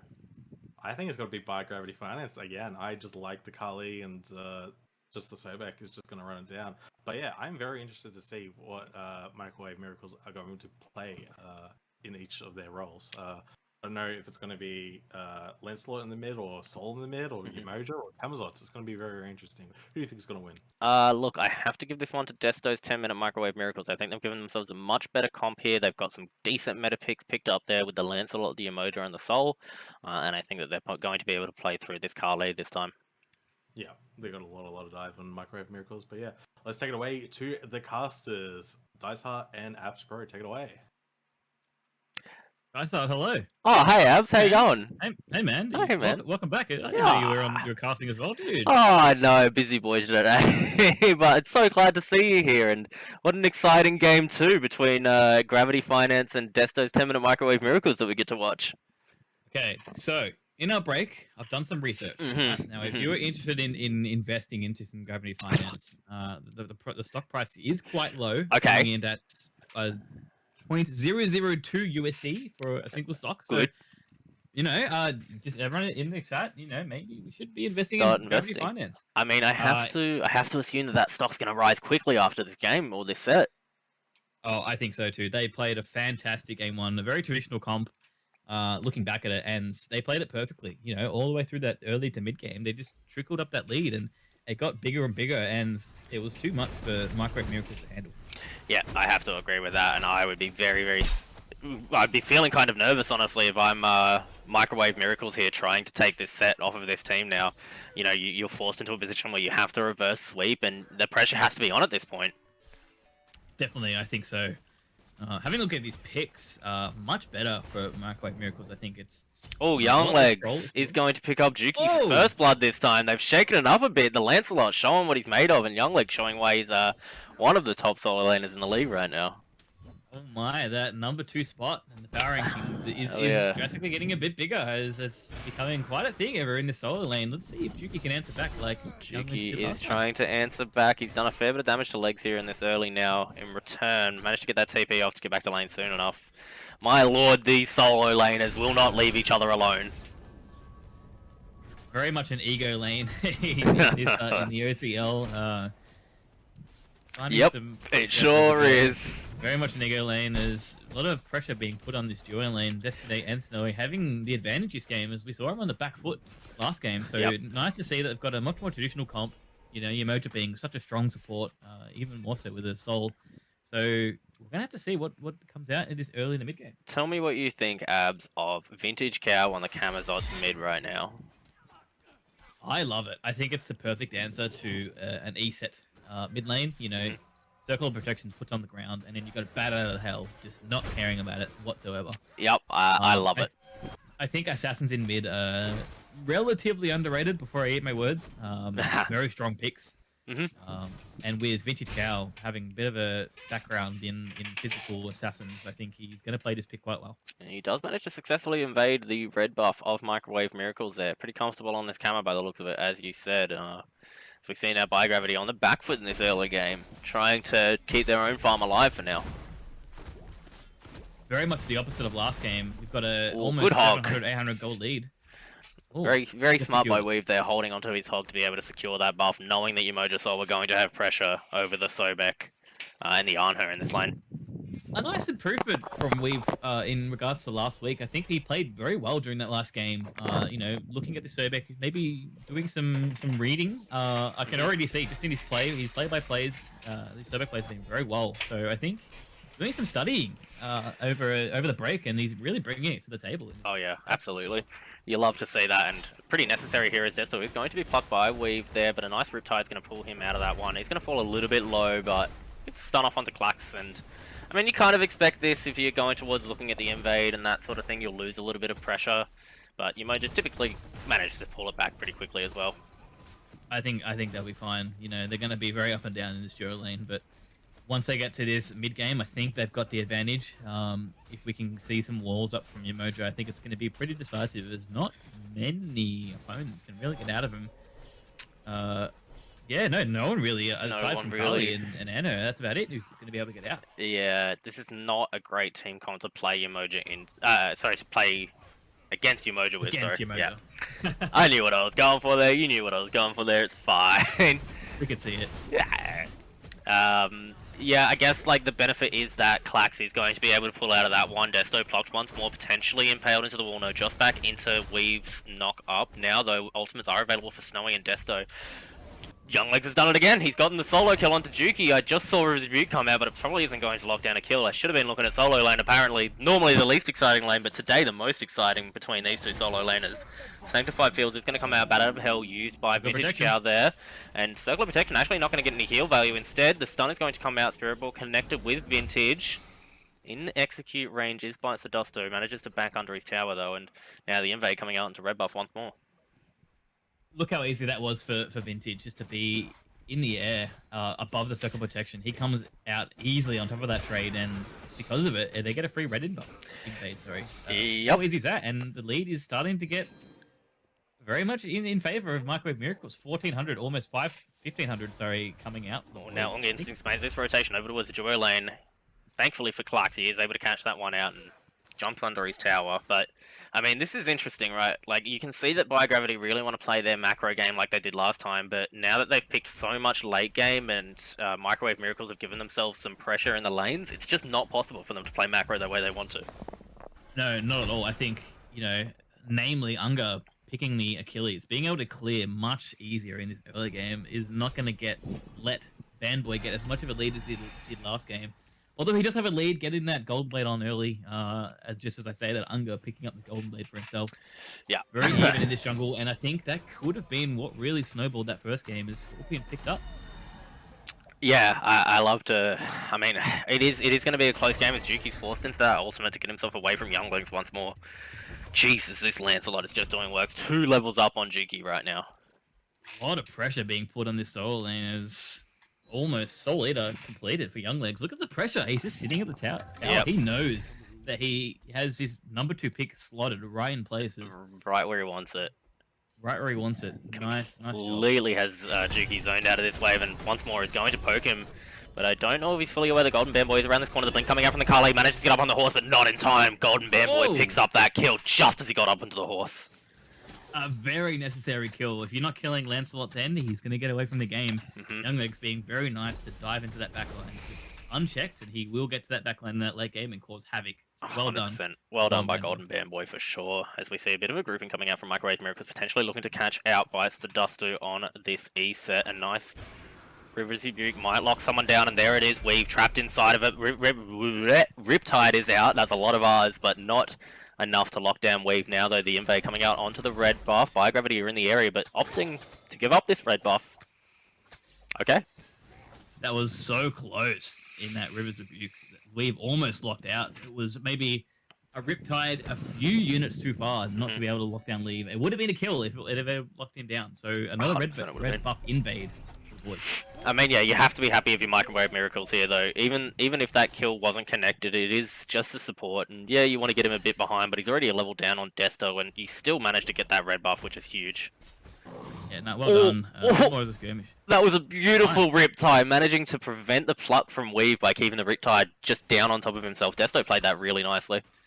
It's the new PC. I think he was able to react quite fast as, once again, not quite a solo kill. Can't give that to Young Legs, but a kill nonetheless over from Microwave Miracles. This Lancelot is going to get out of control. Absolutely, and I mean, as soon as he gets up onto that horse, he's able to just play so well. As we see a stun coming out onto Bice the Desto there, Destinate managing to play pretty well into this E set right now. Vintage Cow looking for a bit of damage, but he's going to be plucked away very nicely by Weave. Good peel from the support from Biogravity Finance, sorry. Nice patience from Bice the Desto to not use the circle protection so hastily. He held it on him, he could have used it, but he chose not to, and he got out of it safely, so well done, keeping that ult up. As we see, objectives up, Gold Fury still being left open, not quite as worth it at 8 minutes 30. Pyromancer only a minute and a half away, Destinate milking up as well. I mean, Desto just made the MVP play right there. Secures that gargantuan gust for his team, and this is probably what Microwave Miracles are looking for right now to force an objective. Oh, very much so. Pyromancer only a minute 20 away. Unfortunate, perhaps Gus in the mid lane not as strong as the side lanes, but they will take it. Gargantuan Gus being an MVP, maybe even more so than Destiny milking up, getting that milk. But we will see what they decide to do with it. They've got about a minute. Pyromancer, it's going to see as they push it down the mid lane. This is a big grouping here coming out from Gravity Finance. Blink in from Golden Bamboy, looking for Destinator at the moment. He does use his shell there. River's Rebuke should be available at the moment. Soul Ultimate does come out. River's Rebuke is going to come down as well, but Golden Bamboy looking to dive the backline. Isn't going to go into the tower though, and that's a lot of wasted abilities there.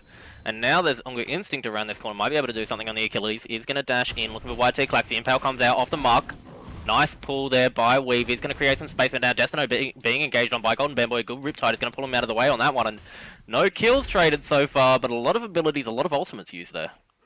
A lot of ultimates is only 30 seconds away from pressure being put more on his objectives. Very up and down from that team fight. It looked like it was going to go both ways at very varying stages, of that fight, as no one seems to be the victor, but a purple buff picked up for... Looks like it was secured by Gravity for... Never mind, it was invaded successfully by Yeah, Miracles. it was invaded, so bit of a win for the Microwave Miracle boys, but still 2.5k lead. I mean, look at what Gus is doing right now, though. Gus might just completely remove this tower from the map. Vintage Cow playing right next to his Trebuchet to keep it there. Golden Bamboy looking to knock it down, and now Vintage potentially in a little bit of trouble. He's going to be silenced here. Weave around the corner. He's going to get a knock-up off. Now Vintage forced into the bat out of hell, but I don't think they know that this Achilles is here. They do. Trebuchet's going to fall, but in the meantime, Gold Fury being aggressed on. YT Clax in the area. Destinate falling pretty low here. Vintage Cow doesn't have the bat out of hell, but he is looking to chase down YT Clax. Now Sobek walking into this circle here is going to have a lot of members of Microwave Miracles nearby, and Vintage Cow does jump in, but now Gold Fury has been completely leashed. A lot of damage coming out from Unga Instinct there, while Weave in the meantime might be aggressed on by Desto, who now has a Lancelot chasing him down as well. He's within execute range, manages to get the circle of protection down and uses his Aegis to keep himself alive. A big heal coming out from the east, and in the back line, Juki goes in hard on this Shiva, gets a lot of poke off and a nice bit of CC. Are the Microwave Miracles healthy enough to pick up this Gold Fury, or will By Gravity be able to stop it from happening? Looks like they're going to walk away. Everyone's going to walk away from that fight. Unfortunate leashing from the Gold Fury for Microwave Miracles. They could have picked that up if they had leashed it just a bit nicer. Possible, but unfortunately not the play, as Young Legs picking up a Scorpion. Well played from both sides. I think Juki did well to put the pressure on, rotating late, picking up a few nice AoE abilities there, but otherwise, well played from both teams.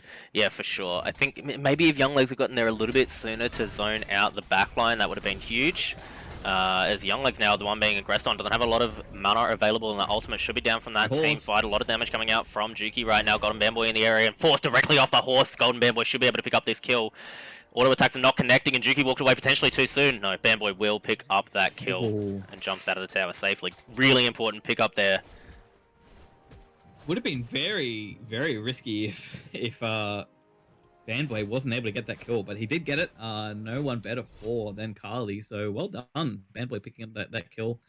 Look, that's probably the downfall of Lancelot. If you're picked out at opportune times, no horse, you're very much going to die.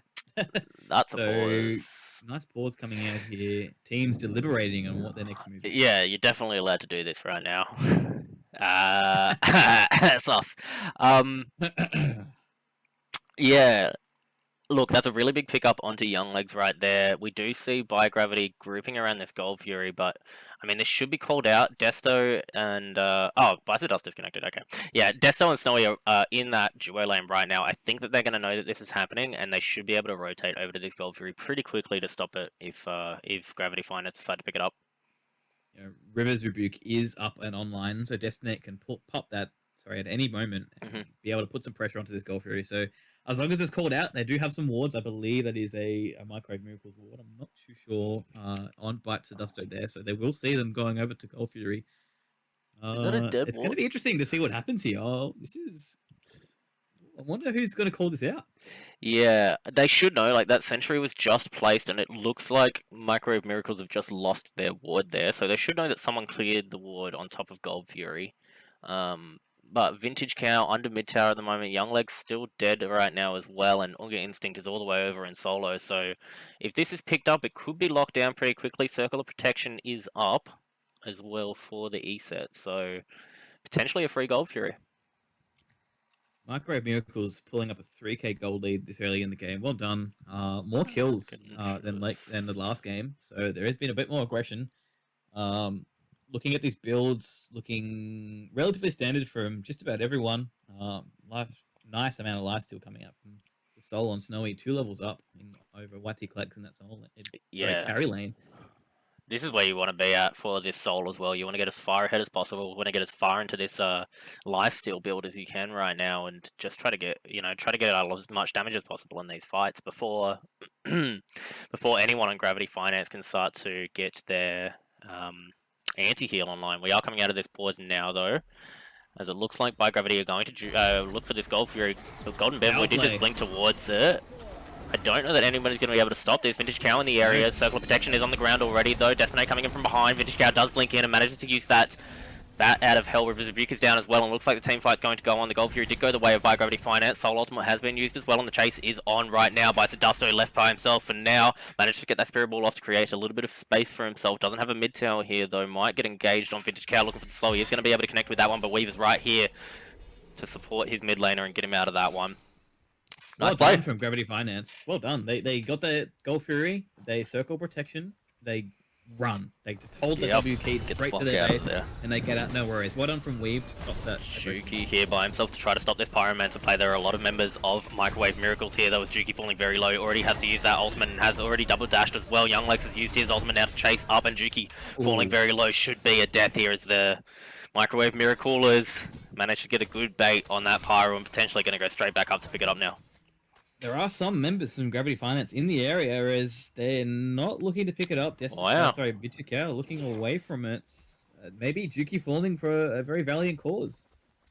Yeah, I think normally you would kind of be willing to give up that Pyromancer there, maybe make a bit of a poke play, don't hard commit. Nah, yeah, okay. Microwave Miracles are going to get straight back onto this Pyro now. They've zoned out the rest of Gravity Finance.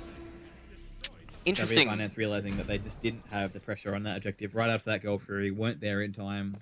Well played from Microwave Miracles. Absolutely. I don't think Juki needed to die there. I think he could have just given that up, maybe slowed them down a little bit on it. I guess he slowed them down a lot, but he had to die for it. What do you reckon as a solo laner? Do you think that's worth it? Oh, I mean, dying as a solo laner is always not something you want to do. Yeah. But,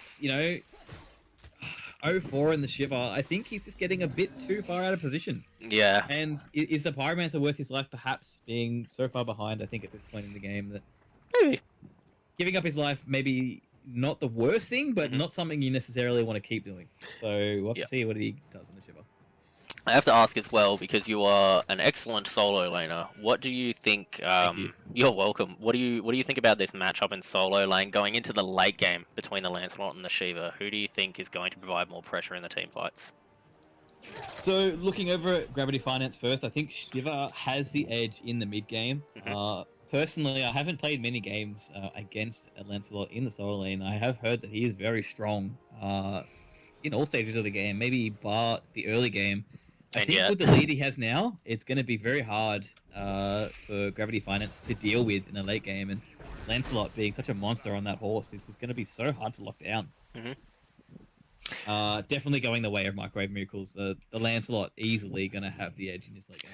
Yeah, having this lead already is so good for that Lancelot. I'm hoping that Juki can, at the very least, provide a bit of healing. As we see, Vintage Cow blinks onto Desto, looking for a fair bit of damage onto him. He's going to get the E set down to half health and heals up a fair bit himself. Circle of Protection is on the ground, but so is Rivers of Rebuke. And before the Circle of Protection can pop, Vintage Cow will be credited with that to kill. Now Golden Bear Boy being chased under the tower, forced to use his ultimate, as Unga Instinct was looking for that damage. And now 5 members strong are the Microwave Miracles towards this Fire Giant. A complete 180 on last game. The pressure being put out by Microwave Miracles is an indirect comparison of what we saw from Gravity Finance last game. It's a complete turnaround. Absolutely. Now Juki Juki looked at being it aggressed again. on hard by Young Legs. A nice Riptide is not going to do anything for the benefit of Microwave Miracles, but it did hit someone, and that's pretty cool. Now Young Legs still zoning out as this Fire Giant does get down to half health. Golden Bear Boy's back in the area, but he doesn't have that Kali available. Kali ultimate available. If he chooses to go in here, he is going to die. Juki now has teleported around Weave. He's using that ultimate. He's lurking in the water, tries to get this one off. Juki is going to pick up Destinate, but the Fire Giant does go the way of the Microwave Miracles. Now Unga Instinct has been plucked back. Young Legs looking for a bit of damage here. Snowy picks up Juki. Golden Bamboy might be able to pick up on the instinct here. No, the Achilles manages to get the dash off just in time, and now Golden Bamboy being aggressed on pretty hard. Vintage Cow doing a lot of damage, and Blink in from Unga Instinct. Weave trying to zone out for his jungler. Might just be able to do it. Vintage Cow now taking a lot of damage to the tower. Circle of Protection is down, but it isn't going to connect with anyone. Younglegs is able to pick up the kill on Golden Bamboy. The chase is coming out as well. Now buys the Duster potentially in a lot of trouble. Younglegs doing so much damage on this Lancelot. Uses the beast to get himself away from that Circle of Protection. Nice peel from Weave there, but now Vintage Cow, a huge heal, and into the Bat Out of Hell is chasing down. Buys the Desto, takes a lot of damage from that last hit, but is able to peel himself out of that one. The Silence and the Spirit Ball just barely enough to pull himself away, but a huge play from Microwave Miracles. Well done from Weave in order to prevent that kill there. Both players, Bice the Duster and Weave, really saving each other. Well done. That was fantastic. Yeah. They did come out on the owl on that side of the fight, but it could have been a lot worse if they didn't play like they just did. So, Absolutely, a lot of trust from both of those players between each other. I'm surprised that Klax wasn't able to push up that left tower more than he already did. We did see him on that left-hand side of the map for a long time, not coming over to that fight the entire time, and not even a tier 2 picked up. A bit unfortunate. It's surprising. Do you think Klax should have potentially instead rotated to that Fire Giant fight? There was such a close fight off the back of it. Maybe if there was an ADC there, he could have done some work, or do you think just keep split pushing? I think with how the fight ended up at the end, it would have been not good. Ooh, Rebuke has been using a nice Riptide down on the ground already, but Weave doing an excellent job peeling for his mid laner here. He's been doing this all game. But now, Younglegs potentially a bit of trouble, has a lot of members of Microwave Miracles around him. He's already used that jump to get himself away. Destinate in the area, has already chunked down a Riptide, but it doesn't look like they're going to aggress. Oh, they will. Vintage Cow blinks in. Off the mark with that damage, and Weave gets a nice block onto Unga Instinct under that tower, forces the Achilles ult out already, and now the jungle is low. Snowy, though, uses his ultimate to create a lot of space and get Klax down to half health already. The rest of Bi-Gravity rotating in, but potentially too slowly. Golden Bamboy opting to farm instead of coming to the defense of this T2 tower, and that should go the way of Microwave Miracles. Juki needs as much farm as he can get at this point of the game. Tier 2 is going to fall. Younglegs diving Phoenix right now. He has been silenced down and plugged underneath the tower. A nice stun coming out as well. Younglegs forced to use the ultimate to get himself out of that one. Lurking in the waters right now is the Sobek. And Carly blinks in, looking for a lot of damage. Impale into the wall is Vintage, but here comes the ultimate Bat Out of Hell, and he's looking for whatever he can, standing above that circle of protection. But the entirety of Bi-Gravity Finance were healed up by that one, and Juki in the meantime deep in the backline looking for Younglegs, who doesn't have an ultimate available. Neither does the Bat Out of Hell, but a lot of healing coming out at the moment as well. A lot of survivability out of Juki right now. He's doing so much work inside of this backline, and the chase is on from Bi-Gravity Finance. Golden Bamboy gets the start off, and now Snowy in a lot of danger to Juki, being chased down as by Weave as well, but the rotations are coming back in. This is a big grouping coming out, a nice huge chunk of damage coming out from Bice the Duster on the E set. Manages to pick up Snowy, and the chase is still on. YT Klax gets a huge jump off, but the Impale going the wrong direction, and a nice Riptide, but Juki goes in hard, and Bice the Duster picks up a double kill there. Manages to pick off Destinate, and that's an excellent defense and a chase down from Bi-Gravity Finance. Once again, Dysart, take a breath for that whole. They push along that Phoenix, and you're casting the entire time all the way up to that T2 and left. Well done. Yeah, look, I think Microwave Miracles just staying a little bit too long. They did have some pressure. But as soon as, I believe, no, Legs got out. As soon as we see in the back line, Younglegs, he's doing a lot of damage. The Gold Fury was secured by Bi-Gravity Finance there, but Younglegs might look for the damage here. Vintage Cow does jump in. This is looking like it could potentially be a safe disengage, but Bice the Duster now being hard aggressed on, and Weave might just give up his mid laner here. Stun coming out from Bice the Duster. He's able to get the Wind Gust off as well to create a little bit of space. Weave has used that Tail Whip to create a little bit more space, but Bat Out of Hell, he's looking for YT Klax at the moment, and he is going to be able to dive the Phoenix to look for the kill. Juki getting a heal off to provide a little bit more space for Weave, but underneath the mid side Phoenix, Instinct is going to pick up the kill onto Bice the Duster. Younglegs now chasing it to look for Juki underneath the left side Phoenix. He is going to take a lot of damage to this Phoenix at the moment, but a good bit of CC might just lock him down. He is going to get locked down by the Phoenix damage, and now Vintage Cow, beads used, no Bat Out of Hell is going to be locked down by Weave, and again diving too deep are the Microwave Miracle Boys. Oh, they just wanted to get a few too many kills, and it's really edging back into Gravity Finance's favor. Look, this is such a back and forth play on that left-hand side of the map, from one Phoenix to almost the other, back down to the first Phoenix. Yeah, this is insane. Both teams chasing each other off. Just relax, boys. I'm trying to drink some water. I'm trying to take a breath. You keep fighting. Give us a chance to take some rest as farming commencing back up. Fanboy over in that right lane, getting some levels for the Carly. Juki again, playing well to peel for his team. Juki and Weave, I've got to give some commendations to being able to just control the rest of micro vehicles. Really well done from the two. As Fire Giant spawned for the second time this match. I wonder who's going to put some pressure on this first. A lot of wards coming out from both sides. I'm going to assume that Microwave Miracles are going to group on this quite quickly as... I honestly wouldn't be surprised if Biogravity Finance went, look, we are defending these Phoenixes really well. They can have this Fire Giant, and we will just take the defense, win the fight, and start our push off the back of that. Because it's just worked for them. And I mean, they're nowhere near this fire. I think that's exactly what they've opted in for. I wonder if Microwave Miracles have even realized they're back, because no Fire Giant started up, no Ward Vision. They could have finished it by now. Yeah, everyone is backed, and they're only just coming back now by Gravity Finance. I'm a bit confused though. We do see Klax is just back now, so not looking to split push, which means that Biogravity should be looking to defend this. The stun coming out onto Juki as well, and Weave's trapped inside of the River. There's a Riptide in the wave of his escape there. Juki now taking a lot of damage. Weave is going to be able to get the pluck off to create a little bit of space. There was a shell there as well, but Young Legs now deep inside of the backline doing a lot of damage. Weave already very low. Juki's used his ultimate to create a lot of space and a nice bit of heal, but YT Klax in a lot of trouble, has to use the ultimate and is going to be dove on hard. Young Legs managed to pick up that kill, but off the back of the bat out of hell, and now Microwave Miracles are in another great spot for this Fire Giant. I think Gravity Finance probably should have given it up. I think they definitely should have. I think with how they backed with Fire Giant coming up, I think from what we were able to ascertain, that's what they were going to do. Unfortunately, walking back into the hands of Microwave Miracles, back into the Guy Fieri microwave, being roasted as they're trying to pick up a tier 1, as Fire Giant is falling for Microwave Miracles. Probably a nice defense. Probably the best play they could have made there, as long as they get out of this now and can get back to defend Phoenixes.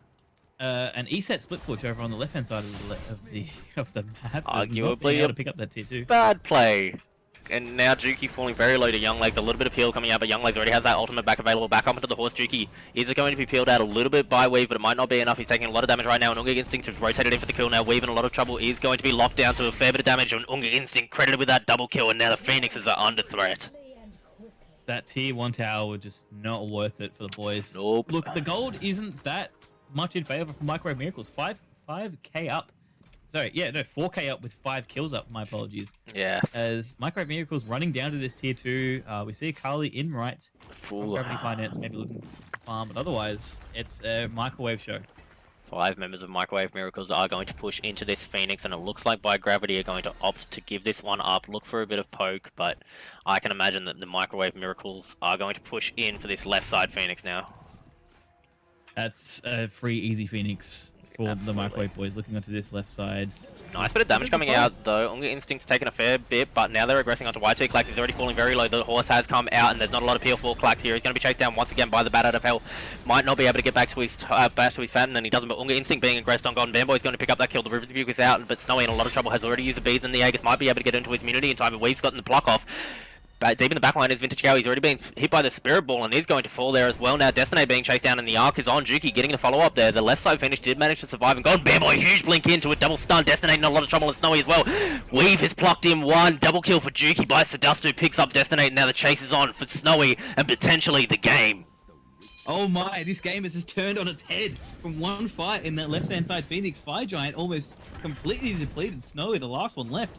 And he looks like he might be picked up if Juki can get a bit closer. There it is, Golden Bamboy credited with that kill on the Dia side. Now where do you go with your Biogravity? Straight to the left-hand side of the map by the looks of it. Get that left-hand T2 if you can. Try and get that Phoenix. Not grouping as much as probably what we want them to. Looking to maybe get the tier 1 in left. Tier 2 and tier 2 in mid as well. Maybe just wanting to fill their pockets with a bit more gold. Looking for the next fight. It's going to tie up this game. This has been a ridiculous game so far. It feels like every time Microwave Miracles force themselves into a great position, they then force themselves into a terrible dive instead of focusing an objective. Specifically the left side Phoenix, actually, constantly. And Biogravity Finance takes such good advantage of it, and I think a lot of credit has to go to this Carly for just how well the targeting is coming out. He hasn't done a lot of damage, Golden Bamboy in the Carly this game, but his targeting is so good, and he's able to lock down key players in these fights. Sometimes it's all about when and where you're going in on these assassin picks, and Bamboy really showing that his transition over into this jungle role has been very strong for him. Well played. I do have to give it to Juki though. Unfortunately, he was 0-4 at the start of the game. Now coming back 4-6. Oh yeah. Looks like I've eaten my words once again as Shiva coming ahead of Young Legs. Maybe Shiva is that late game pick that Gravity needed. I mean, how much work has he been doing in these backline fights? He's been able to go in so deep, get that ultimate off, keep himself healthy. He does so much damage, provides so much CC, and I mean, we haven't seen this god in a while, but now that we're seeing he's doing a lot of work as he dashes into two members of Microwave Miracles. He's going to fall pretty low here. Vintage Cow looking for the damage, but Vintage Cow is going to be poked out in the backline. In the meantime, Golden Bamboy here, the stun is off the mark and now potentially going to be engaged on, followed up by Vintage Cow here. Bad out of health is available, but all that Riptide is going to do a lot of work. Keeps Vintage Cow trapped into this one. Juki, though, in a little bit of trouble here, surrounded by a lot of members. Who am I kidding? He's not in trouble. He's got the ultimate available. Golden Bamboy potentially going to be chased down here. A lot of poke coming out into Juki, but he is able to get out of this one. Young Legs on the side here looking for a weave, but he is going to be able to get into the waters. And that was a lot of ultimates forced out. Actually, yeah, a decent chunk of ultimates forced out on the side of By Gravity as this Fire Giant's respawning. 2 down for By Gravity, 1 used. The Rivers of Buke, arguably the most important for Microwave Miracles. This Fire Giant still got some time to be spawning in. Microwave Miracles really showing that they've still got the pressure without a Fire Giant, pushing down that right-hand wave. Not getting any kills from it, but still showing that they do have to fight in this game to keep it going. 100%. As we get into a bit of a pause here, but my word, is this a close set, a close game, and it has to come back down to this Fire Giant again. If Microwave Miracles pick up this Fire Giant and they lose inside of the left side Phoenix again, I'm not going to process it properly. I don't know what's going to happen after that. It's going to be hard. Well done to By Gravity Finance to be able to bring this game back. Only 300 gold difference. It was only a few minutes ago where Microwave Miracles had a 5k gold lead over in that right-hand lane, and the game's completely turned on its head. Well done. Gravity Finance bringing this back. It definitely coming down to this next Fire Giant. Yeah, sure. I'd say so. I mean, it's not an EFG, and that might be what keeps By Gravity in this for a little bit longer. But I don't think, like, if they walk into this Fire Giant right now and try to take the fight on fire, I think they're going to lose the game. I think so. It's my Bicycle Desto DC. Load back in. Maybe both teams once again looking for a bit of a power play. We did see last time as the reconnect happened, Godfrey was taken. That's true. I believe Gravity Finance. So maybe Micro Miracles can turn the tables this time. Fire Giant's still at least a minute away, or at least 30 seconds away from spawning. So yeah, Weave might be the target here. Vintage a little bit low, but he's on that camera, so he should heal up pretty quickly here. We did see how little damage Vintage Cow put on that blue buff on that fight about a minute ago. I believe it was onto Juki. Camazot's losing a bit of that early to mid pressure that he obviously gains with Vampire Bats. So not being as much of a powerhouse, still putting the pressure onto Bites of Desto in this circle protection, playing extremely well with Bad Out of Hell. Vintage Cow, well done. Absolutely, and I think at this point, like, Circle of Protection is pretty much purely just being used for heals right now. I don't think I've seen Corb try to do any damage with it in the recent fights. He's getting a lot of value out of the heal, don't get me wrong, but at this point, knowing that Vintage Cow is going to be able to avoid the entirety of it when he's in Bad Out of Hell, I think that Corb's making the right call to just focus on healing up his team. Very much so. I think you're right, Dysart. Now that both teams have got their anti-heal online, both side healers, whether it's Vintage Cow on the Camazots and Unger Instinct having some sustain on the Achilles, and even Lancelot with the Soul Eater, the anti-heal is affecting this whole team a lot. And I guess I'm skimming over the most important one, probably Snowy on the Soul, having a lot of healing with the Soul. So anti-heal on 9 now, it's maybe what's bringing Gravity Finance back into this game. Yeah, I have to agree with that. I mean, Snowy's a little bit behind on this Soul. Not quite at full build yet and 2 levels below YT Clax, but he's just providing so much into the team fights. He's nearly up at that 20k damage at the moment. And yeah, absolutely right. The lifesteal is just coming in clutch for him right now. I think we saw a fantastic play from Snowy on that left-hand side of the map. The back and forth play from Phoenix to T2. Snowy had a lot of healing in that fight. We saw it. I think we saw an engage from Golden Bandboy, and he just lived through a lot of what he was able to do. Aegis was used in that fight, but as soon as the Aegis was back, a lot of healing coming back for Snowy, and game has started back. Has come through. Weave has dashed in, looking to potentially defend this Pyromancer, but I don't think that's the play here. Weave, you got to get yourself out of here, bud. Bye, Grady. Oh my god, he stole it. Oh my. The tail whip on the Sobek steals the Pyromancer. That's the play I needed to see. Mental diff coming from Microwave Miracles. Well done from Weave to pick that up. Oof. I don't know who. Snowy. I think you have to give it to Snowy. You got to secure that. You do have to secure that. You got enough abilities. You got enough damage.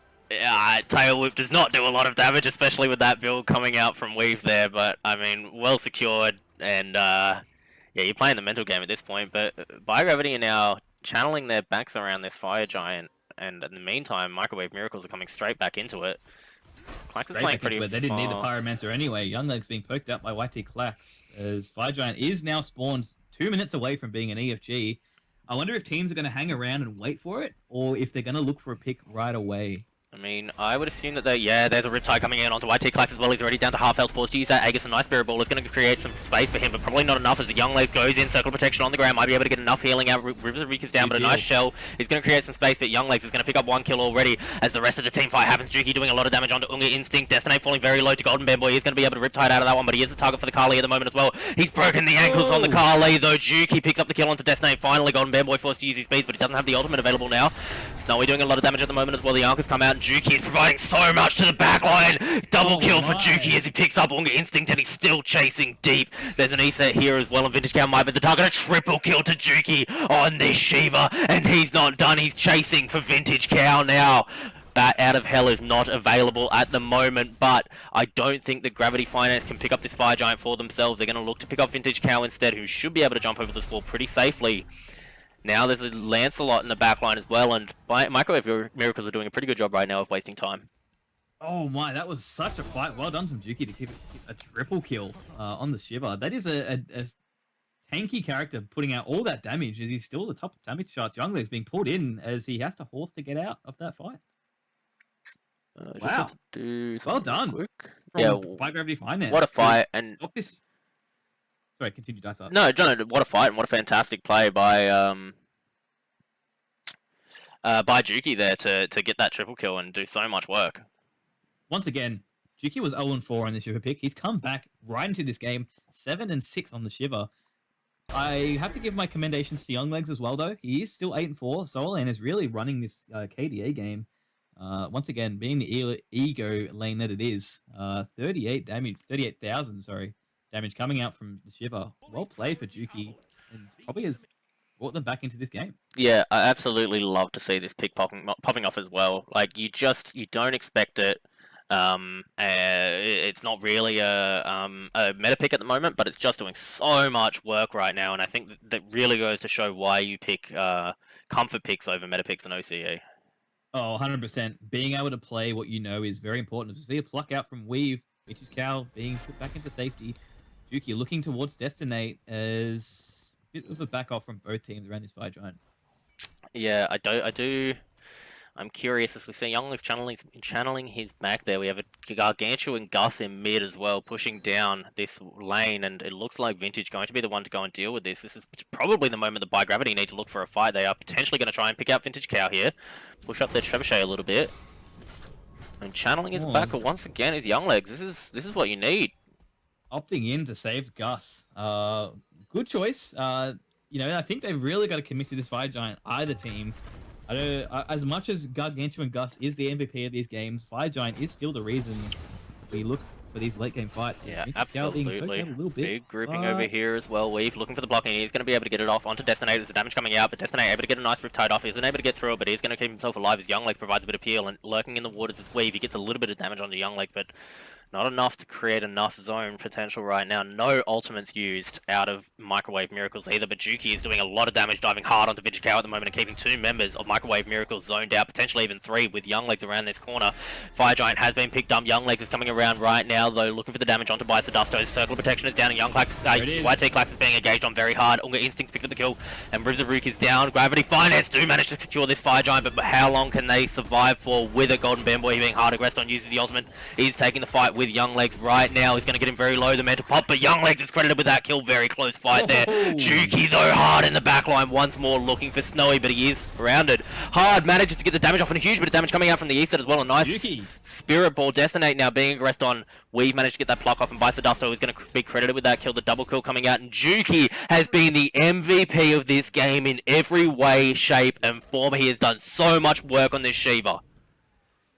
Golden Bamboy falling to Young Legs in that fight tells me that they're going to lose that fight. The Kali on this pick, very important for the stages of these late game fights, but Yuki just being in the backline, dealing as much damage as he can, really showing that he is a solo laner that is to be contested. 46,000 damage at 32 minutes on the Shiva. Is he ridiculous. is so much further against everyone else as a mid-tier, Phoenix looked at from Gravity Finance. Young Legs looking for Desto now, but he is unable to get through the weave peel at the moment. Juki's doing a lot of damage to this Phoenix, and it should fall down pretty soon. Young Legs is now looking for the engage. One more onto the E set. Spirit Ball off the mark, and now the E set taking a lot of damage. It's being hard over the moment. Managed to get the circle of protection down, but how long does he stay alive inside of it? Juki now trying to get some heal off, but isn't going to be enough. Vintage Cow is credited with that kill. The mid Phoenix did fall. Vintage Cow getting the damage off, and Juki now returning it himself is going to do a lot of damage to Vintage Cow and still looking for the chase on. He's going to dash his way out of that one. Mid Phoenix fell, but is it worth it? Probably, if you're by Gravity Finance right now. I just said Juki was 46,000 damage. He's now at 51. in the matter of 30 seconds to a minute. Playing lights out on the Shiva. Well done. He's doing so much damage as we see. YT Clax has started this Gold Fury. Could be a bit of a risk at the moment. Weaver's trying to zone out while Juki provides a little bit of DPS to it. Gold Fury down to half health. Destinate and Unga Instinct in the area, but choosing to give this one up. Gold Fury will go the way of By Gravity Finance, and my lord, this is a close game. Very close game. Gravity Finance has come up to be almost 6,000 gold in the lead, getting the EFG. Once again, all thanks to Juki, really putting on a show. We potentially out of position here. The stun is going to come down. The tail whip was there, but it might not be enough to save his life here. Young Legs has gotten the ultimate off as well, but lurking into the waters. Rivuke is down as well, and Yoati Clax in the backline being chased down by Vintage Cow. Bad out of hell is here. Golden Bamboy's waiting on the ground, then we might be able to pick up a kill off the back of it. YT Clax gets the ultimate off. Now Golden Bamboy in a lot of trouble, has to use his own ultimate. Juki's trying to provide some healing, but it won't be enough. Circle of Protection is down as well. Golden Bamboy just barely managing to jump out of that one, where Destiny takes a lot of damage in the front line. By Desto, the only person here to defend this Phoenix right now, but I imagine Microwave Miracles are going to have to back out of this one. YT Clark's the only member to fall. Don't have the numbers really. They don't have the health as Destiny has to back. We see Unga Instinct having to back as well. A bit of Invade coming in, maybe just to kind of reduce that lead a little bit as both objectives down. So not much fighting to be done unless it's to push an objective being a tower or what. So look, Gravity Finance really showing that they are a team to be contested with. Without a doubt. Without a doubt. And now, you know, we look at this game. I remember right at the start when we were doing picks and bans, we said that Microwave Miracles have really given themselves a good team comp here, some solid picks, and yet By Gravity Finance are still doing everything they can to win this set. Oh, off the mark is that Riptide. Very happy with how they played so far. Destiny looking to put some pressure on as the Fire Giant still is about a minute or two away from spawning. So I'm not really expecting much fighting to be done quite yet.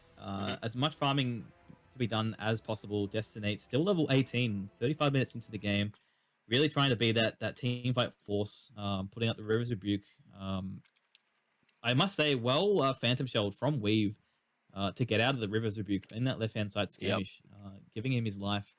Fire Giant almost up. We need to see some wards up from both teams. Yeah, maybe about a minute left on that Fire Giant respawn as we see it running out on every member of By Gravity. Wards are finally coming out, and a good bit of grouping from By Gravity, potentially looking for a pick here. Young Legs should be safe on this position at the moment, but Juki's looking for Snowy instead, and he's already done a lot of damage. Young Legs forced to use his own ultimate, and he's already down on the ground as well. Juki's used that Arc, and he's doing a lot of damage into the backline. Young Legs taking a fair bit of damage at the moment as well. We've managed to get the block off, but Young Legs did use his beads there as well to get out of that one. Juki's credited with the kill, but in the backline, Destinate, he's got the Rivers of Ryuk up, and he's doing a lot of damage to YT Clack. Circle of Protection is going to come down on Golden Bamboy, credited with one kill. Juki with the other. Vintage Cow, though, manages to pick up Golden Bamboy, and a double kill goes to him as he picks up Clax as well now. Riptide comes out, but Juki's here and he's going to chunk into Destiny. Juki can't die, he cannot be stopped, and he is chasing him for these kills. Destiny. Oh my god, Juki, well played. He's under the tier 2. Juki still putting on the pressure. He's not lost any health in his whole fight. He's still Diving full under that health. tier 2. Okay, here's the problem though. Clax keeps dying and they can't push to end or get Fire Giant.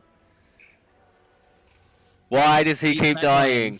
need to stop. Look, it is a tough ask against a Vintage Cow, Mhm. Vampire Bat, Camazot, of all numbers, but Unga Instinct falling just too much, and maybe it's for the better. You know, YT Clax dying 0-7 on the Anho pick, both carries, even 0-7 and 1-5 for Snowy as well. Just the pressure being put on the backline for both teams has been immaculate for both these teams, and it's really let the solo laners shine. Even both teams really just impressing me. 100%. I think what we need to see from here, if Bi-Gravity want to win this, is Juki again playing up into Vintage Cow.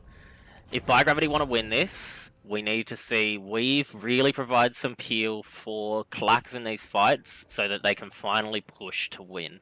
Because at the moment, I think more than capable is Juki of diving by himself. He doesn't need anyone else with him except for maybe Bamboy, but Weave is necessary to the backline to get Clax alive. Even if Juki's by himself against all 5, he still has the damage Oh, to yeah. control them, to wait for his team Weave to manages to get the pluck off onto Vintage Cow, forced into using the BZ, but Riversbreak is down and Younglegs is diving once more. A lot of damage is coming out as Snowy used that ultimate as well, and Younglegs is controlling the backline right now. Circle of Protection is down and a lot of healing came out of that one. Juki's currently playing with his backline at the moment, trying to heal out. Bat out of hell, forced out on Vintage Cow at the moment as YT Clax barely gets out, and that's a necessary position for Bi-Gravity to be on. A lot of ults forced, but Clax is alive and that's where he needs to be. Very close to falling was Clax. Unfortunate for Vintage Cow just being able to not get that kill. Juki still putting on the pressure even without his carry in the fight. Younglegs putting on the pressure as well.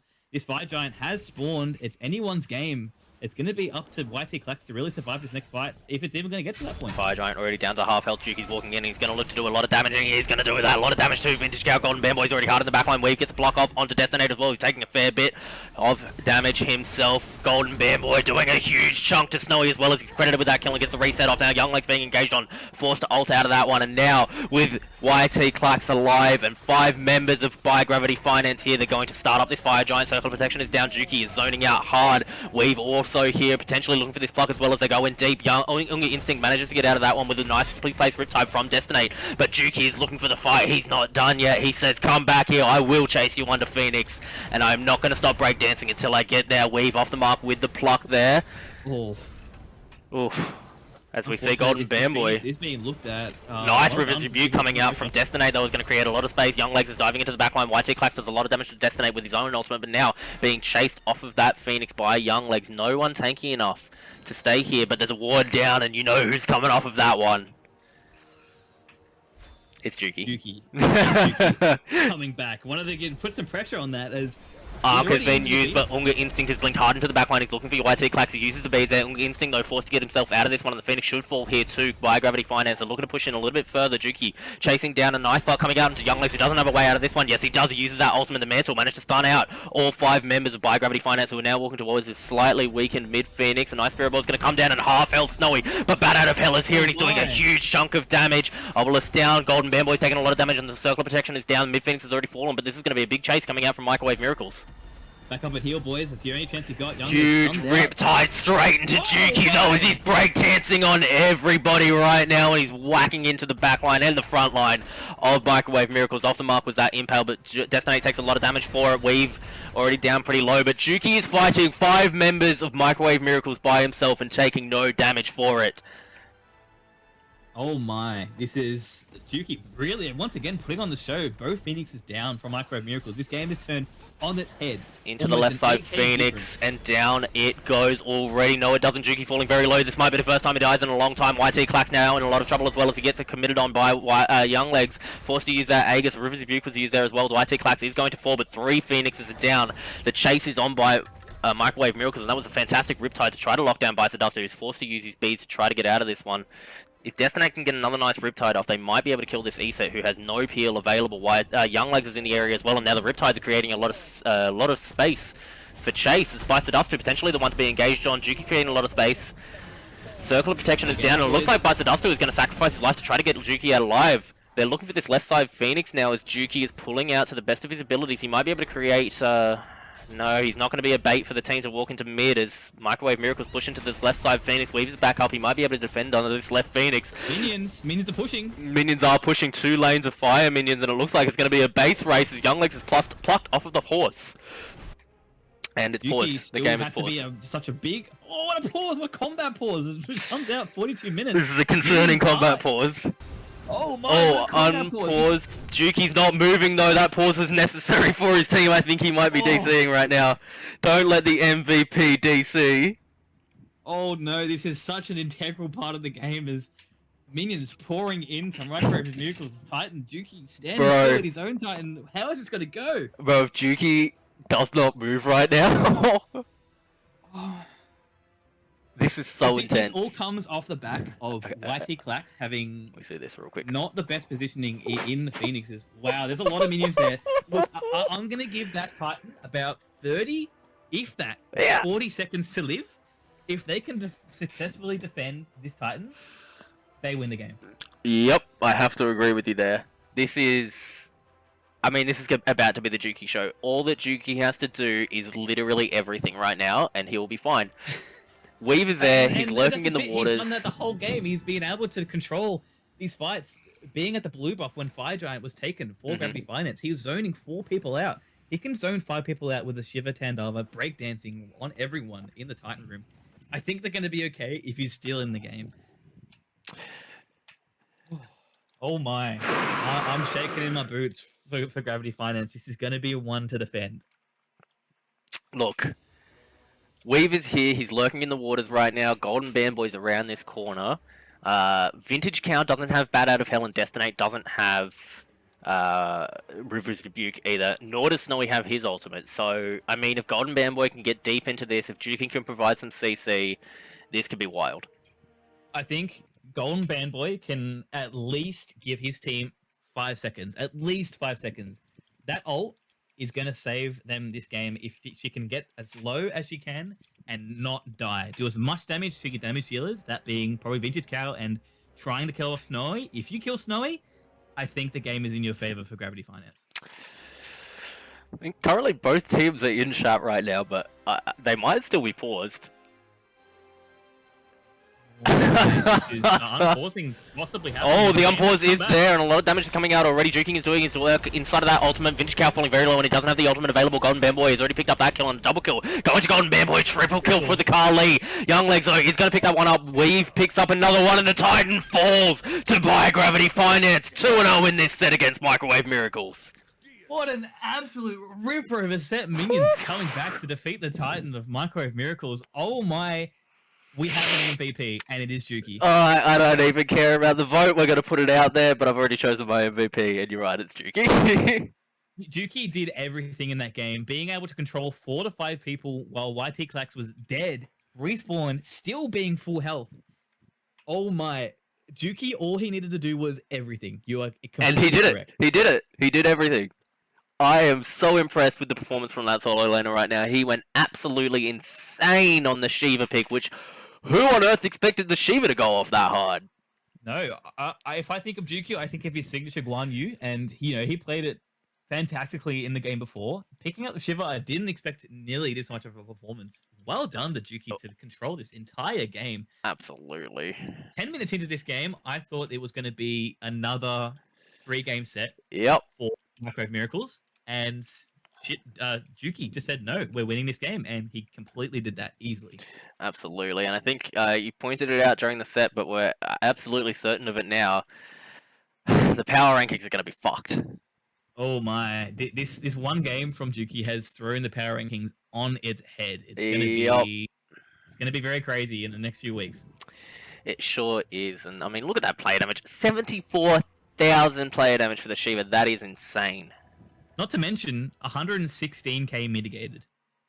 The amount of damage that Microwave Miracles put onto this Shiva pick, and he said, you know what? No, I'm going to crip on your backline and breakdance out of it. Fantastically done. Alright, what I'm going to do is, I'm going to ask that you and Gal break down that game together. I assume he's still here. Yeah, I'm going to pass it off to you two to break down that game together while I handle some stuff in the background. If that's alright. Not a problem. Gal, what, being a spectator in that game, what are you thinking right now? What is the first thing that comes to your mind when you look at this game? Shiva. Just Shiva. Just Shiva wow. Tandava. Yeah, that god and just Yuki playing it was outstanding. Like, wow, just in the back line, 1v5ing the whole team and just pumping out so much damage. Like nobody could like stop him. Like he was just healing up. There's only one point where he was super low, but he just got out. And yeah, very, very well played by Juki. And yeah, that was just really, really entertaining to watch.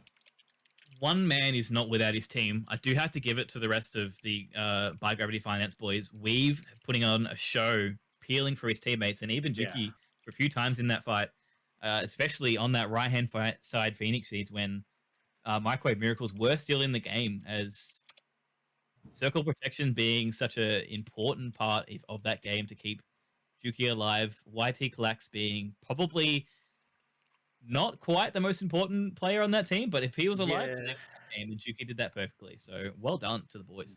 Yeah, very well done by Juki and Weave. The peel out of them was amazing, especially from Weave. The plucks and the and the pyro still, that was funny to watch. But yeah, Klax, I would like to see a bit more out of him though. He was getting a bit farmed and out of position a lot of the time, and I reckon By Gravity Finance could have ended way sooner if YT Klax was alive and was able to go on the Fire Giant. But well played by Microwave there. Like that was a really, really good game. It was so close. It was just a bit unlucky that they just couldn't get couldn't get the kill on Juki.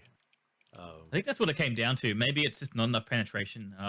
If we can see some builds that might maybe show some light on why this Juki pick was not able to be killed, is we see 50k damage coming out from both Vintage and Young Legs, 40k from Snowy. So there was damage being put out.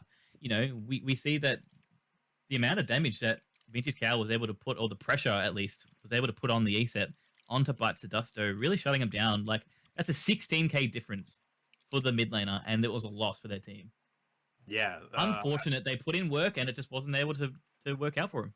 Yeah, I really want to see the builds because yeah, the Microwave's team just doesn't have a lot of pen. They really needed an ADC, a hunter, to really get this Shiva locked down and dead because he was just on a roll. Snowy's build was all about healing, and I think he only had the demonic grip, so it wasn't really much going on there. And I don't think Vintage or Onga had enough damage to really lock down and kill the Shiva, which I think was a really, really big problem. For sure. They had the damage to be able to kill YT Glax, which is why his slash line is so, down in the dumps. 0-8 for the end. Getting out of position a few times, and Vintage Cow and Young Legs really capitalizing on it. But what's the point on killing the enemy backline when your backline is just deleted? Yeah. Once again, putting on a show. I can't get his name out of my head. Yeah, Juki. Juki just on the Guan and the Shiva was played really, really, really well. And also get Golden Bamboy bringing it back as well. It was really nice on the Kali. Yeah, not really much else to be said. Very, very well played by Gravity Finance. I'm definitely buying Gravity Finance stocks. If anyone's going to tell me to buy it, it's going to be Juki. Look, once again, a man is not without his team. I didn't mention Golden Bamboy earlier. Even in that last fight, when I said, he's going to spend 5 to 6 seconds saving his team from this game, and he did that. He jumped in, got straight into the back. I believe Snowy was the first to fall in that engagement, and that's all it took. Snowy's out of the fight. The rest of them destinates Microwave Miracles dies. That's all it took. Yep. That's all it took, ladies and gentlemen. I don't know what's going on right now. We're just waiting on what's it called? Our casters. I think we're gonna get a Juki interview. Hopefully, if Juki wants to give an interview, because that man hopped off and we want to speak to him. We're gonna be asking him, but we'll just keep on rambling on about this game because this game was so close. Both games, I was very, very impressed. Well, Juki's telling us it's Gravity Finance, is 60% up in the last week, and I'm only going to assume it's going to go even further beyond. Look, let's talk about the most important stat on this right now. Wards placed. Yes. Big ups to Weave. 22 wards placed. 1 against his support counterpart. 1 more, sorry. So being 22 to 21. A lot of wards being put out. I think that's what really allowed By Gravity Finance to have some pressure on this Fire Giants. Who had the most wards? I believe it looks very even, but I think By Gravity Finance really coming out with the ward advantage. We'll see if we can get Juki in for an interview at this point and see if we can ask him some very important questions. Where is he? Get the man in here. we might need to drag him in. If someone can drag him in, that'd be lovely. We have a lot of questions to ask this man. Yes, indeed. A lot of questions. Hello, Juki. How are you? G'day, gentlemen. How are we? Not too bad yourself?